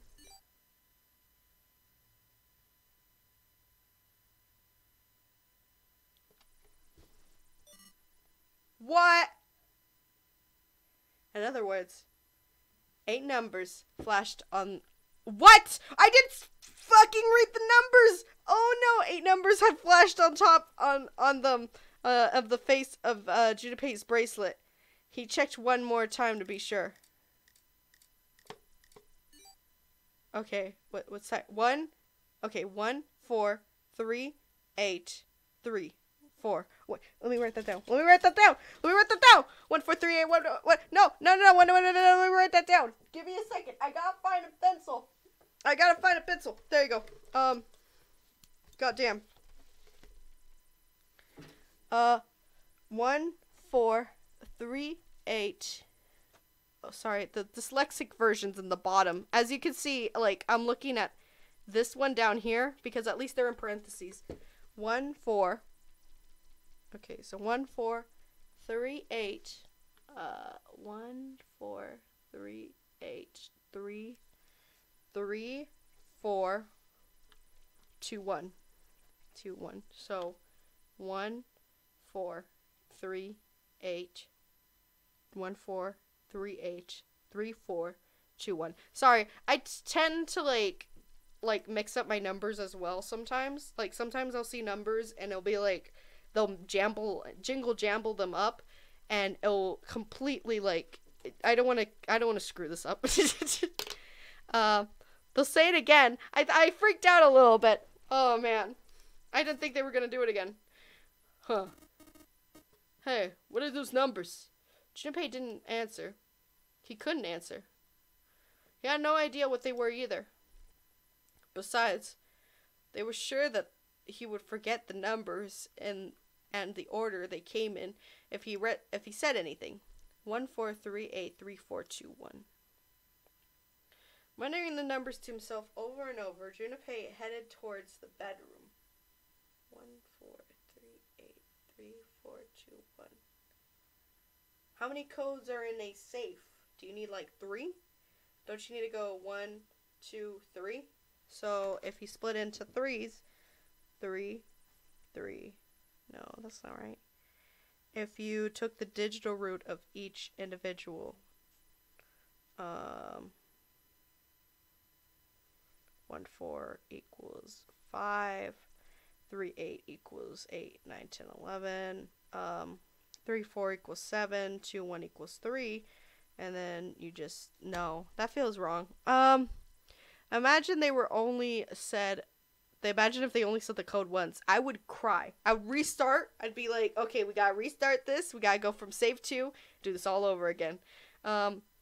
What's that? You didn't see the numbers we flashed on the screen? Well, looks like you're all screwed. Looks like you get the bad ending. Oh, that would suck. That'd be horrible. Muttering the numbers to himself over and over, Junpei headed toward the bedroom. 14383421. 14383421. Oh, 14383421. 14383421. Before long, he found himself in front of the safe again.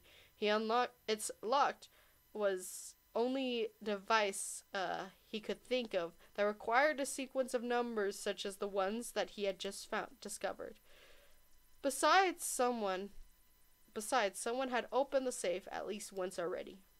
Had Clover come to the bedroom to open it?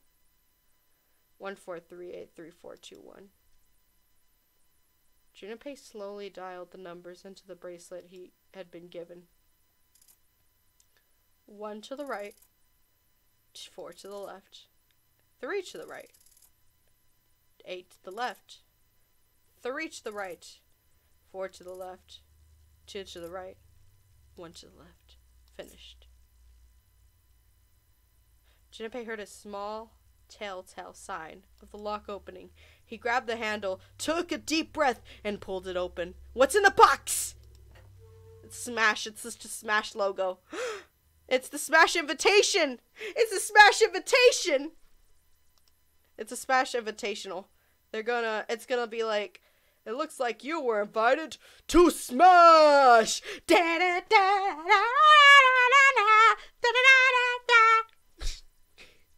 That's exactly what's in there. Inside was a piece of paper. It was roughly the same size as the one Clover had been holding. Junpei for Smash. Yeah, I have that. Man, the guy who does the Smash announcing, he has the most beautiful voice ever. He's just like, this is Super Smash Bros. Like, I can't even get that deep. Like, it's just beautiful. And also, I saw the trailer where it basically explains how to play Smash in case you're new to Smash. And, I thought it was adorable because, there was a part where he's like, over 78 characters! And he's like, does that mean I get overtime? And, oh man, that was so cute. The whole thing is adorable. Oh man. Junpei counts his wins. Oh, probably. Most likely. Jeez. Junpei Ultimate High Tier. Instead of playing as Kirby, you play as Junpei. Here we go. Inside the piece of paper was roughly the same size as Clover had been holding. Junpei picked it up. This is what it said. Fact 1. The non-rare game was played once before, 9 years ago. What? Fact 2. The person with the number 2 bracelet attended the game 9 years ago. Oh, it was Snake!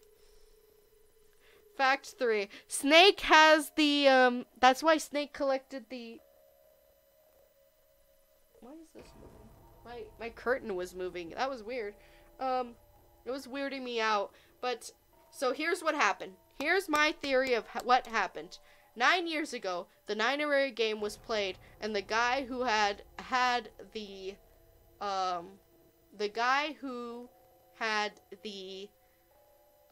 ship was the actual owner of one of the Titanic ships. And so you know how everyone was saying that, like, this guy who was super rich started to have, like, a survivor's guilt and bought everything that was Titanic memorabilia? Snake was that person who also had the survivor's guilt and created this 9 game with all the other people so that he could collect all of the memorabilia. Like, he tried to collect all the memorabilia, but it wasn't enough, and it was to the point where he had to actually go and get people to redo the 9th game, which is, by the way, the 9th game that happened 9 years ago, which is also what I'm realizing. The 9th game that happened 9 years ago, that was the situation, the car crash that happened where Snake lost his arm, and now he has a prosthetic, and now he's also the ringleader of this game. Snake is Zero. And what else? This is the reason why he's blind. Think Bayo is good. Try Junipei. True. You think Bayo's good? Try Junipei. Reggie is actually Zero. That would make more sense. Fact 3. It was planned by the following 4 people. Credo. What? Ace planned it. Gieta Haru Hangur. I don't know how to say that. Credo Pharmaceutical Chief of Staff. Oh wait, okay. One of these, what? Credo Pharmaceuticals R&D Supervisor. And then the majority shareholder of Cradle Pharmaceuticals. What? Who are these 4 people? I must punish them for the innocent lives they sacrificed. What? For 9 years ago? 9 years ago? A curious question. How old do you think Snake is? Older than Ace. I want to say older than Ace. When I first saw him, I thought he was 50. Then whenever I saw him again, I thought he was like 30 or 20. The only warning they will receive, that innocent souls might be saved. I know the truth. 0. Wait. I now state the truth. I want to read this thing again. 2. Junipei left the closet. There's 5 people waiting for him in the bedroom. Ace, Lotus, Santa, 7, June. He had to look at each of them in turn and slowly placed his hands in the pockets of his vest. Sorry, but do you think you could all come with me? Come with you? That's kind of inappropriate. No, I'm just kidding. I want all of you to go to the big hospital room. Snake is actually 24. Dang. Close enough. Oh, man. Jeez. Wow. So this happened 9 years ago? How old was Snake then? 24 minus 9. 15? He was 15 when he did the non-honorary game for the first time? Oh, that shit would traumatize me. No wonder he had survivor's guilt. He was 15. Probably should keep going until you complete the ending. Wow. My dude was 15 when he did this. That is sad. Lotus, why? There's something I want to be sure of. What do you want to be sure of? I want to know if the person I suspect is really the culprit. Wait, then you're saying... Yeah. I think I've got it figured out. I know who killed Snake, Clover. Snake. The atmosphere in the room changed. Atmosphere in the room changed. Grief was suddenly gone, replaced by the tension, like a trap of a leather stench to its limit. 5 sets of eyes stared at Junpei. He pretending not to notice. Anyway, if you could all please move to the big hospital room. I'll explain everything as soon as we get there. Then, almost as if on cue, the bell began to ring. They all heard it. It was the bell from the clock in the main staircase.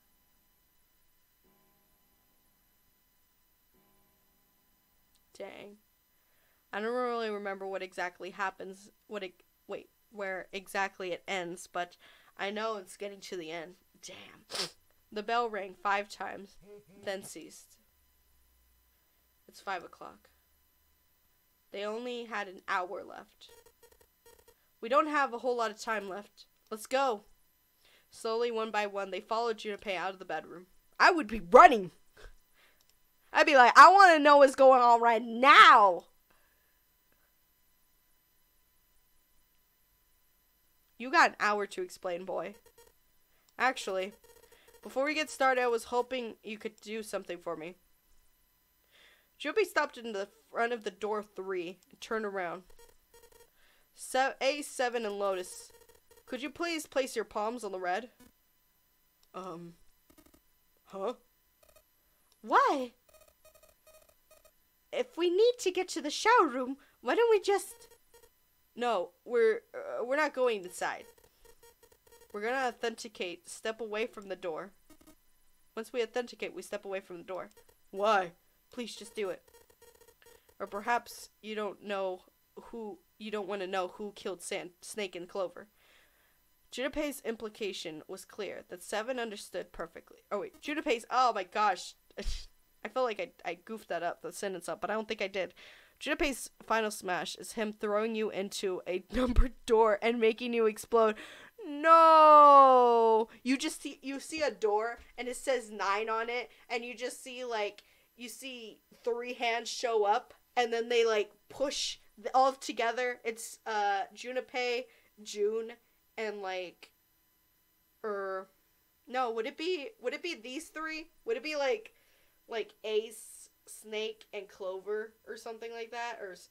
Or wait, no, it'd be... Okay, so I kind of saw a spoiler a while back, and it was it was Snake, not Snake, it was Santa with a gun up to June's head, and so I'm guessing that's one of the bad endings that I didn't get, thankfully. There's one where Santa has a gun up to June's head, and so it'd be Snake, Clover, and Santa, and they just push someone into a door, and then you just see an explosion, and it sends them out of the game. That'd be crazy. I would love the game. Fine. What about you, Ace? Lotus? Very well. Sure.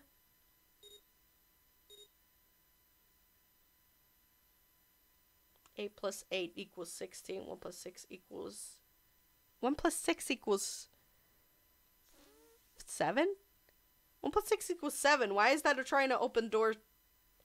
They finished and stepped away from the door. Junpei had instructed. 3 asterisks showed on the red's display panel. Junpei approached it and held his bracelet over the scanner. And made sure... Oh, okay. Well, plus 5. Never mind. Placed his palm on it instead of brought the bracelet near it. The 4th asterisk appeared. And just as Junpei had expected, it was impossible to authenticate without placing one's palm on the red, as long as the bracelet was brought near it. Junpei pulled down... Wait, what? Just as Junpei's budget, it was possible to authenticate without placing one's palm on the red. So, as long as the bracelet was brought near it... Oh, so it doesn't even matter if you have the hand. You just need the bracelet. Oh, I get what he's doing. So you don't even need to put your hand on it, which is why Santa would put his hand on the thing instead of just putting his bracelet near the thing, because it didn't matter. Also, Like, maybe he was trying to trick him into thinking you need to put your hand on it, but also, it didn't matter if you put your hand on it, you just need to put the bracelet on it, which is why it didn't matter, like, if he had a prosthetic arm, because I'm like, how would he be able to open the doors if he had a prosthetic arm? Didn't it scan your hand for doing that? No, it just scanned the bracelet. Oh my goodness sake. Door 3 opened like a hungry mouth. 9 long seconds passed. And the door shut. Unift. Junpei walked slowly back to the others, who were waiting some distance from the door, talking to one another. Santa and June had joined them as well. It looked as though they hadn't found a chance to break into the conversation yet. As Junpei approached, they turned to look at him, curiosity, pain on their faces. Before long, the other 3 did as well. BRB getting something. Okay. Junpei, June, and Reggie. Oh, I get what he's doing. Yeah. Before long, the other 3 did as well. Clearly, they were all expecting some answers. Thanks. I appreciate your cooperation. Clearly, they had hoped for something more forthcoming. He continued. By the way, Ace, would you mind if I asked you something? What is it? Do you know who I am? What kind of question? Just answer it, please. Who am I? You're Junpei, of course. Who else could you be? Unfortunately, that's the wrong answer. Actually, I'm Santa. What? His voice was full of surprise, but this was only... Oh my gosh, he's being such an asshole to Ace. Wow. No, I'm Santa, bro. I'm Santa. That's my voice. No, just kidding. Ace's voice was full of surprise, but it was also tinged with confusion and fear. Everyone else looked nearly as surprised. Santa looked especially shocked to discover that he was actually someone else. He was like, I'm June. Wait, would that mean I'm June? And then, like, Santa starts groping himself. He's like, no. If we could be whoever we want, then I want to be Lotus. Because she got big old bitties. No, I'm just kidding. Oh, man. If he spoke, however, the trap would be exposed. Junpei quickly continued. The clothes I'm wearing I borrowed from Junpei. The clothes he's wearing are mine. We had a little swap. That's ridiculous. Impossible. So if you're saying I'm not Santa, of course you're not. Why? What makes you sure I'm not Santa? If you're Santa, then door 3 wouldn't have opened for us just now. 1 + 7 + 8 + 3 equals 9. 1 + 9 is 10. The digital root would be 1. But the 4 of us had opened door 3. You couldn't possibly be Santa. Your bracelet isn't 3. It's 5, right? Only then, when it was too late, did Ace realize his mistake. He set his jaw and glared at Junpei. You're exactly right. My bracelet number is 5. As he spoke, Junpei lifted his wrist up to show everyone that the bright red 5 on his wrist. Sorry, Ace. I tricked you. Of course, I'm not really Santa. I'm Junpei. Who could possibly think I was? It's obvious I'm not. To think I was ridiculous. But I guess you couldn't see just how obvious it was. I asked you before, didn't I? What makes you sure I'm not Santa? And you answered. If you're not Santa, then door 3 wouldn't have opened for us just now. Most people wouldn't say something like that. As their justification for why I'm not Santa, I mean. the first thing they would come to anyone else's mind would be the bracelet number. There'd only be one thing they'd say. One sentence. You don't have his face, Ace. You have prosapagnesia. Am I right? Wow. Oh, I get what he's doing. Junpei. Ho ho ho, bitch!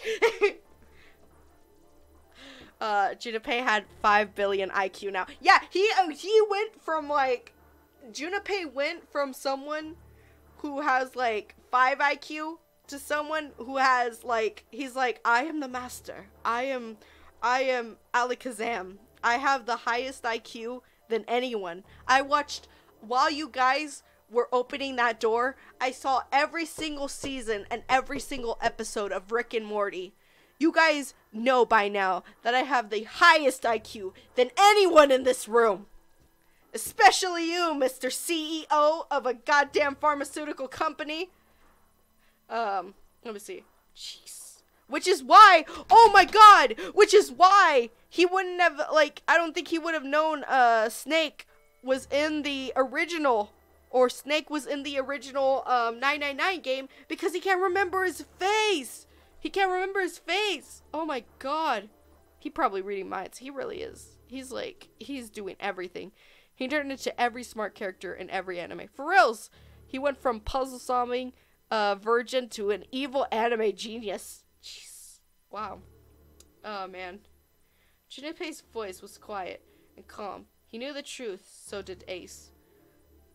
He could hear a sudden buzz of conversation from the others. Prosapagnesia? What is that? We heard Lotus begin to explain it to everyone. You can't remember faces, you idiots! Ace glanced at them and then turned back toward Junpei's side. Very well. I confess. I have prosapagnesia. I cannot differentiate human faces. Is that... Wait, is that what this is all about? You want to mock me for my disorder? No, not at all. But we're mocking you for it anyways. He's like, no, it just makes everything else I'm about to say seem like happier because we just made fun of you. I'm not making fun of you at all. In fact, I feel kind of bad for you. I bet you $10 Junpei found some glasses just to adjust them to the situation. He's like, oh my god, wait, do I have glasses here? I swear to god I might have glasses. I might have some glassy glues. Ooh, there they are. My glassy glues. These are actually my prescription glasses. Here. Let me see. Let me see if I could do this. And then he just goes, like, how do I do this? How am I gonna do this? How am I gonna do this? I just... Shing! I am the smartest human being of all time! I know everything! Wait, it's not even on my eyes. Oh, it's so blinding. I gotta remove this. I'm trying to look past it, too, so that way I won't, like, completely go blind. Oh my god. Oh, and this is so weird. I can see everything now. This is weird. Like, the microphone seems super high def. Like, I don't ever wear my prescription glasses, just so you guys know. Which is why, like, whenever I do wear them, because they give me, like, major headaches. And I just can't do it. I've been wanting to start, like, wearing glasses more often. But, I mean, whenever I do, it's just a big goddamn headache for me. I can't do it. I start tripping into things, like, because it's not that much of a difference. It really isn't that much of a difference. Like, okay. I mean, like, everything is just slightly bigger. Everything's slightly bigger. So it's like I'm drunk.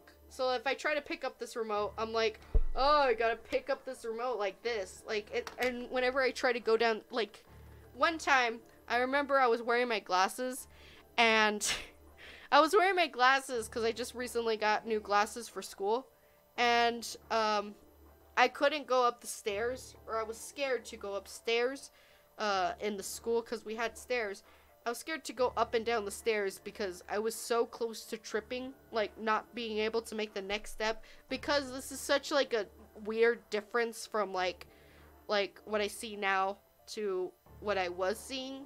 And I feel like if I was to start wearing glasses again, I basically have to be like in my room for at least a month and never have to go up any stairs or have any social interaction, because I basically act like a drunk human being when I wear these glasses. It's not funny. Well, it is funny, but it's like no joke at this point. Let me see. The more the light shines off your glasses, the smarter you are. And June's moist levels for Juniper grew 3 times that day. Same, Bella. I never wear my glasses when I put them on. I feel like I zoomed and enhanced. It's strange. It's really weird. No reason I brought this up. No, the reason why I brought this up, I thought he said there was no reason why I brought this up. I'm like, wait, Juniper, that's a bit of an ass move, not gonna lie. Is that there's an excellent chance that the person who killed Snake has prosopagnosia. Ace's face tightened, his eyes narrowed. What do you mean? Juniper leaned casually against the iron piping of one of the beds. Prosopagnosia? I'll just come right out with it. I think it was you, Ace, who killed him. It was low. Junpei was suddenly aware of the 5 pairs of eyes on him. He had their undivided attention now. The room had grown very, very quiet. Junpei took a deep breath. That's ridiculous. What possible evidence do you have? I have 3 pieces of evidence. Oh, first off, you were the one to stay here. Second off...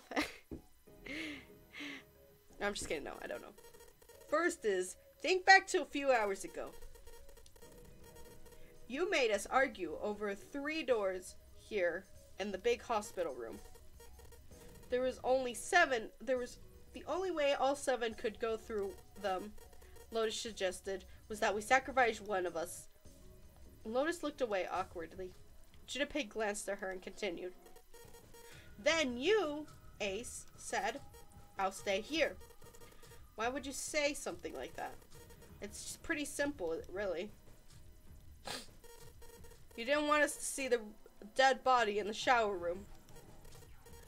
You see, if Ace stayed behind, there were only 2 doors the rest of us could go through. Door 7 and 8. There was only one way we could get through door 3 in the shower room. You knew that, didn't you, Ace? That's why you volunteered to stay behind. Come on. I think that's going a bit far. I can't understand if you're jealous of my bravery, but please don't devalue my actions. I only watched to save the rest of you. Surely you could understand my ultranism. Ultranism? Huh? Junpei stared off into the darkness at something very interesting and lazily began to dig and persist a bit of wax out of his ear. You already knew, didn't you? You knew that whichever doors we took eventually will end up back into this big hospital room. What on earth are you saying? Of course I didn't know that. How could I have... Really? Yes. Pleading that was not something they had heard from Ace before. Junpei pulled a piece of wax from his ear, glanced at it, then flicked it into the darkness. Ah, well, that's cool. I've got 2 more pieces of evidence saying that you're the killer. Jeez. After that day of wearing them, I take them off like, fuck, I'm blind. Ah! Junpei's 6 billion. Wow, 6 billion IQ. He's just getting smarter every time he fights someone. Oh my gosh. The second is that I said earlier you had prosopagnosia. Then you then you mean to imply that the person who can't distinguish human faces must be a bad person. Junpei, they call that prejudice. No. I'm not that stupid. Then why? Well, before I explain, I suppose there's something I should tell you. The corpse in the shower room, it's not Snake's. What? Ace's face went pale.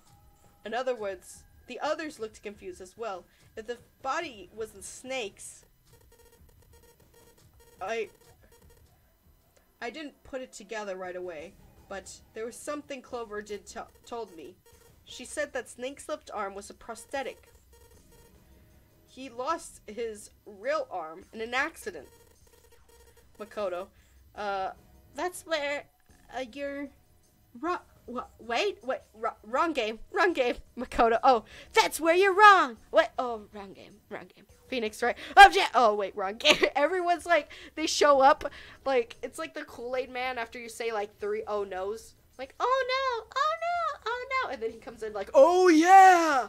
But except, Makoto shows up and he's like, oh, wait. Wrong death game, sorry to bother everyone. And then, like, Phoenix Wright also shows up, like, shortly after. He's like, no, bro, this is the 999 game, we gotta go. We gotta go. But the body in the shower room, let's call him Guy X. Guy X left arm was definitely flesh and blood. In other words, Guy X couldn't possibly have been Snake. Oh god. No, that's impossible. Ace had started muttering deliriously to himself, shaking his head back and forth. Junpei was long past caring. Let's say, hypothetically, that the killer didn't have amnesia. If that were the case, he would immediately realize that Guy X wasn't Snake, even though the clothes were the same as Snake's, and their faces would be completely different.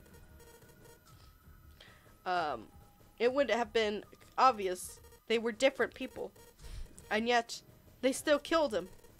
Why would they have killed a stranger who had only just showed up? Oh, in the other hand, if the killer did have amnesia, it makes sense that they thought Guy X was Snake and killed him. Wait just a moment. Let's say you're right and I mistook Guy X for Snake. Even if I did, I would have had no motive to kill him. Why would I want to kill Snake? I could think of at least 2 motives. 1, Snake knew about your past. If he had revealed what he knew, that would have been really bad for you. You really don't want that to happen. So to make sure Snake's mouth stayed shut, you killed him. 2, Snake had a grudge against you. Had a grudge against you. You knew that, or at least you could have easily assumed he did. Even without exposing your identity, he was a threat to you. You never knew when you might be attacked. You couldn't ever let your guard down. Every moment was a moment you might try something, but he might try something. Oh my god, I'm so bad at reading. He's ascending to god levels now. You don't want that kind of danger hanging around you, so you... Hey, hold on a minute. For the first time since the beginning of Junpei's explanation, someone besides Ace spoke. What's the past that Ace wouldn't want us to know? Why did Snake have a grudge against him? Look at this. He handed Santa a small piece of paper. Santa squinted at the paper and began to read. The non-honorary game is a game played once before 9 years ago. The person with the number 2 bracelet attended the game 9 years ago. It was planned by the following 4 people: Credo Pharmaceutical CEO Jitiro Hanguru. Wait, Is this... Slowly, Santa looked up from the paper. His eyes met Junipei's. It's a message from Zero. It was the safe. It was in the safe in the first class cabin. Then suddenly... Give me a break! Ace's face was all red and shaking, and his voice was full of fury tinged with desperation. The paper is a lie! Someone is trying to frame me! Me? You said me, right? Junipei's eyes narrowed at the trap. Wait, and the trap began to close. Oh, he just exposed himself because we didn't technically know his name because we said numbers! Sorry, I just had to say that. Ace inhaled sharply, and his eyes flickered off of Junipei to something else. Anything else. Wouldn't that mean that you're admitting that you're Hanguru, the CEO of Cradle Pharmaceutical? Or am I mistaken? It was as though the switch had been flipped. The color drained from Ace's face, and as he realized what he had done, his eyes went wide. Very well, I admit that much. I am certainly the CEO of Cradle Pharmaceuticals, Jinataru Hangu. So what if I am? I don't know anything about this non-ordinary game that supposedly took place 9 years ago. Ace's IQ is at -5. I feel like Junipei's new power, everyone's power is telepathy. Everyone's power is telepathy. And so far, my telepathy hasn't been working with everyone else's, sadly. I don't know why. I don't get telepathy to figure out these goddamn puzzles. But my telepathy power is that I could erase someone's IQ by absorbing it. So Junipei has the ability to absorb someone's IQ. So, you know, Ace over here probably had the IQ of 50 million, and I just, went over and I stole everyone's IQ. I just went and now Ace has the IQ of a -5. The game that supposedly took place 9 years ago. Everyone on that scrap of paper is bullshit. Someone is trying to set me up, you see. First of all, Ace stammered as he desperately tried to work himself to a more tenable position. Junipei, you're claiming I did this by myself? Think that over, all right? How could I have killed Snake all by myself? Not Snake. It was Guy X. I don't care who it was. You said the killer was the other man onto door 3, right? Yeah, maybe. Then I couldn't have possibly done that alone. I couldn't have opened door 3 with only myself and Guy X. Nope. But you could have... What? He's like Aang, except instead of the past avatars, he's gathering the wits of the greatest mysterious solvers ever. Sherlock Holmes, Makoto, Phoenix Wright, Scooby-Doo, the mystery gang are watching over him. They are. He just his eyes are glowing now, and he has a little arrow in his head that just showed up out of nowhere. What? Ace's face was tight and his teeth were clenched. Junipei fixed him with a level stare. The trap was about to close. Actually, Ace, when you were unconscious, I took something from you. Remember you were injected with an anesthetic and fell asleep into a big hospital room? Yeah, back then, I took this. He put his hand into his pocket. No, you couldn't have. Ace's right hand moved. Junipei smiled. I got you, Ace. Your right hand, there, tells me all I need to know. You want to tell me what you were so worried about? What's in your pocket? It's the number 9 bracelet, isn't it? Ace, Guy X, and the ninth man's bracelet. That was all you need to open door 3. 9 plus 2. 1 plus 2 plus 9 equals 12. 1 plus 2 is 3. That's how you got Guy X killed all by yourself, Ace. All you needed was the number 9 bracelet in your chest pocket. Ace lowered his hand, and from where it had stopped halfway to his pocket. He looked down on the floor, his face hidden from Junipero. All he could see was the corner of Ace's mouth twitching like a dying fish. That's what his mouth is doing. His mouth is doing this. Oh, man. If you want to play innocent, that's fine by me. Go ahead and tell me you didn't have the bracelet if that's what you want to do. But if you could take off your coat and hand it to me, it'd be really appreciated. Otherwise, we'll have to take you by force. Right, 7? Yeah. It'll be my pleasure. 7 cracked his knuckles with a sound like a gunfire. Wait, it was something like this. No, stop spoiling. Okay, it'd be something like this. Here, how do I do this? I put the thing through here, and then, you know what, how about I just, like, oh, it'd be like this. He cracked his knuckles like that. He went like, and then he did, like, the wrist one, too. That's how he cracked his knuckles. Oh, man.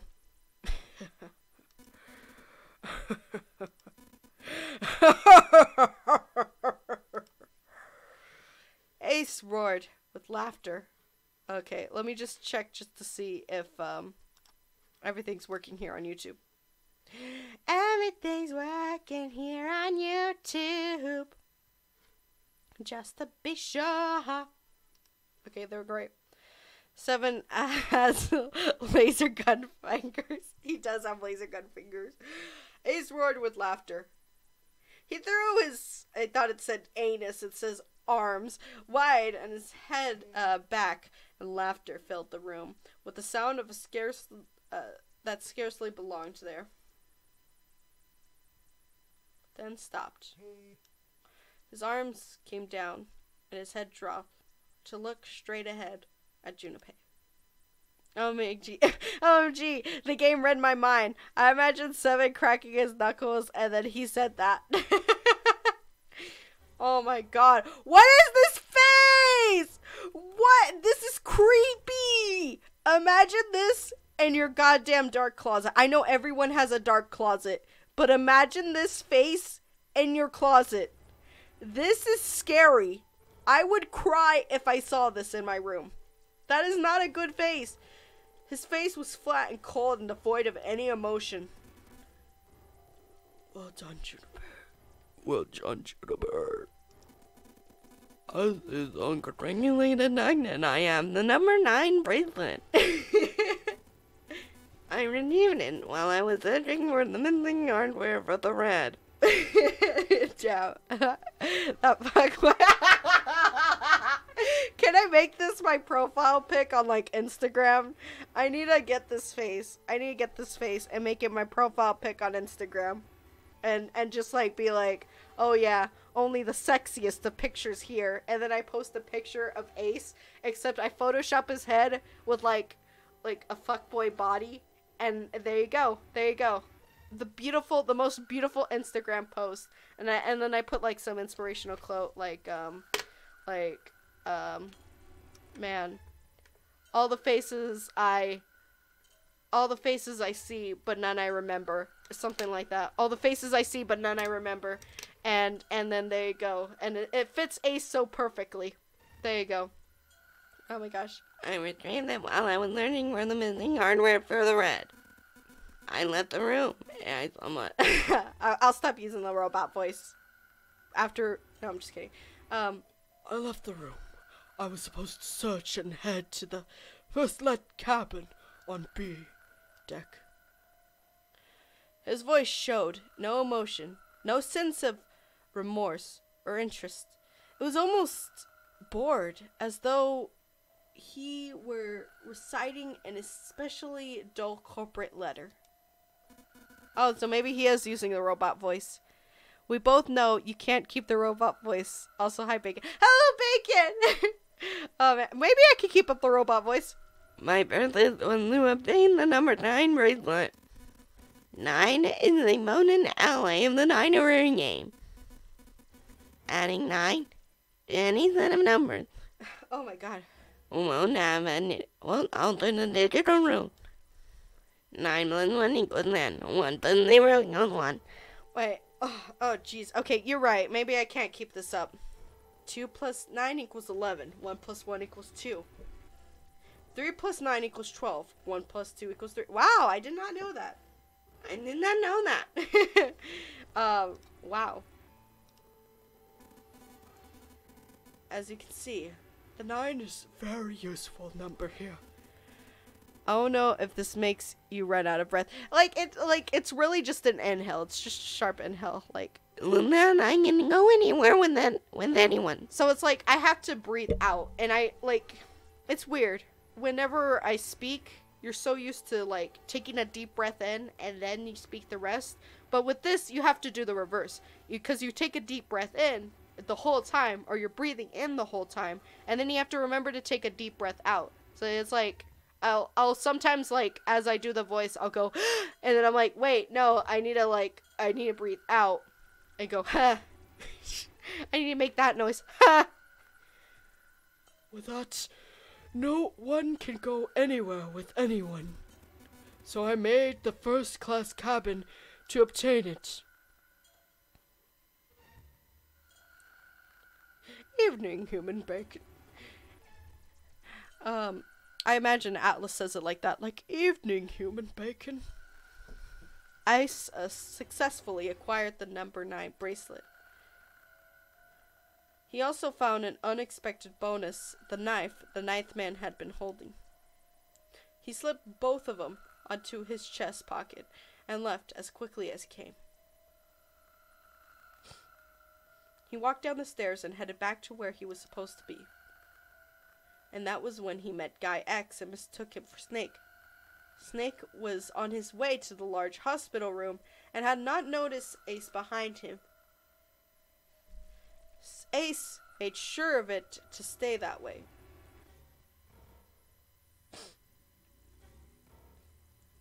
Bella, check Discord DMs. Okay, let me check this. Oh, wait. Is my Discord updating or no? Oh, there you go.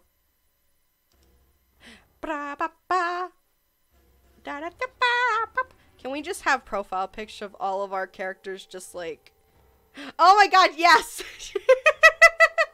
He sent me the face of Ace. Yes! I need to take that face of Ace and I just need to put it on the most 8-bit pack of abs I could find. It is gonna be beautiful. Oh my goodness. He followed the man wearing Snake's clothes to door 3. When did they change clothes? That's my thing. When did they change clothes? Oh my gosh, no! What if I use the face that Bacon gave me and put it on Lotus, who has her big old bitties out, and I just how am I gonna Photoshop? I'm gonna Photoshop her in a bathroom, because isn't that what most people, fuck boys on Instagram, or fuck girls. Fuck girls? Is that even a term people use? I'm gonna have Ace's face on Lotus's body. And then I'm gonna be all the faces I see but none I remember. Oh my gosh. So stop whenever you feel is a good place to stop. Okay, so I don't know. Oh, I don't know how much longer it goes on. Okay. Well, let me see if I don't know, get to the rest of this explanation. When the man stopped, he walked up behind him and quickly called out, "Snake!" The man turned to look at Ace. Had said nothing. No words came out of his mouth. His half-open mouth. He seemed dazed, somehow, almost like a man half asleep. Ace face. Ace face, nothing like an ace face. Perhaps he had been drugged. Wait, it didn't matter to Ace. Ace was certain that the man was Snake. He knew Snake had been part of the honorary game 9 years before. Snake hadn't recognized Ace immediately, but he was blind. That much made sense. Why then Hadn't Snake said anything to him? Surely he hadn't forgotten what had happened to him in the nonary game, but not once had he attempted to confront Ace. Perhaps he lacked the sight. Perhaps his lack of sight had prevented him to recognize Ace. Or perhaps Snake had conspired with Zero to deceive Ace. In either event, he was a threat, and it was better to deal with him sooner than later. Or figure out who the guy is in the true ending, I think. No! Ace's mind was made up. He moved. He held the number 9 bracelet over the red. He waved his own bracelet in front of the red and finally grabbed Snake's arm and then shoved his hand against the scanner panel. The door opened, and he threw the man through it. 9 seconds later, the door shut. Wow. He looks like Varric? Who's that? 81 seconds passed. Wow. When did it ever, like, show the explosion? That's what I want to know. The man inside the door passed away. Wow. You know what? We're gonna end it here, because we ended on that beautiful face. That beautiful face of that beautiful man. Let's save here, too. Look at this. This face gets to stay with us for the rest of our lives. And I'm so happy that's the case. Thank you guys for showing up. Thank you, Atlas. Thank you, Sheffy. Thank you, Hydrogen. And thank you, Bacon, for showing up. Besides that, I think the Black Friday sale on the merch is over. And, wow. Smash is a week away. Are you guys excited? Smash is a week away. I don't think I have anything planned in particular, but I know for sure that next week for sure, we're gonna start playing more Fortnite games, so that, you know, we could grieve over the game that is possibly going to die to Smash Bros. I mean, I'm pretty sure once Smash Bros comes out, no one is gonna be playing Fortnite. I'm not gonna be playing Fortnite. The only reason I'm going to be playing Fortnite is to complete my challenges. And the only reason I'm doing that is because I have the Battle Pass. So, really, I'm just going to be playing Smash Bros. To complete the story and everything and play with you guys. So, thank you guys so much for watching. I'm excited to see the true safe ending. What happened? Who is Human Spaghetti? What happened? What is going on? I mean, we're slowly figuring it out. But eventually, we're going to come to our conclusion. Oh, man. I can't wait. I can't wait. Again, thank you guys so much for watching. Be safe. Be sexy. And I'll see you guys in the next one. Bye! Bye, everyone!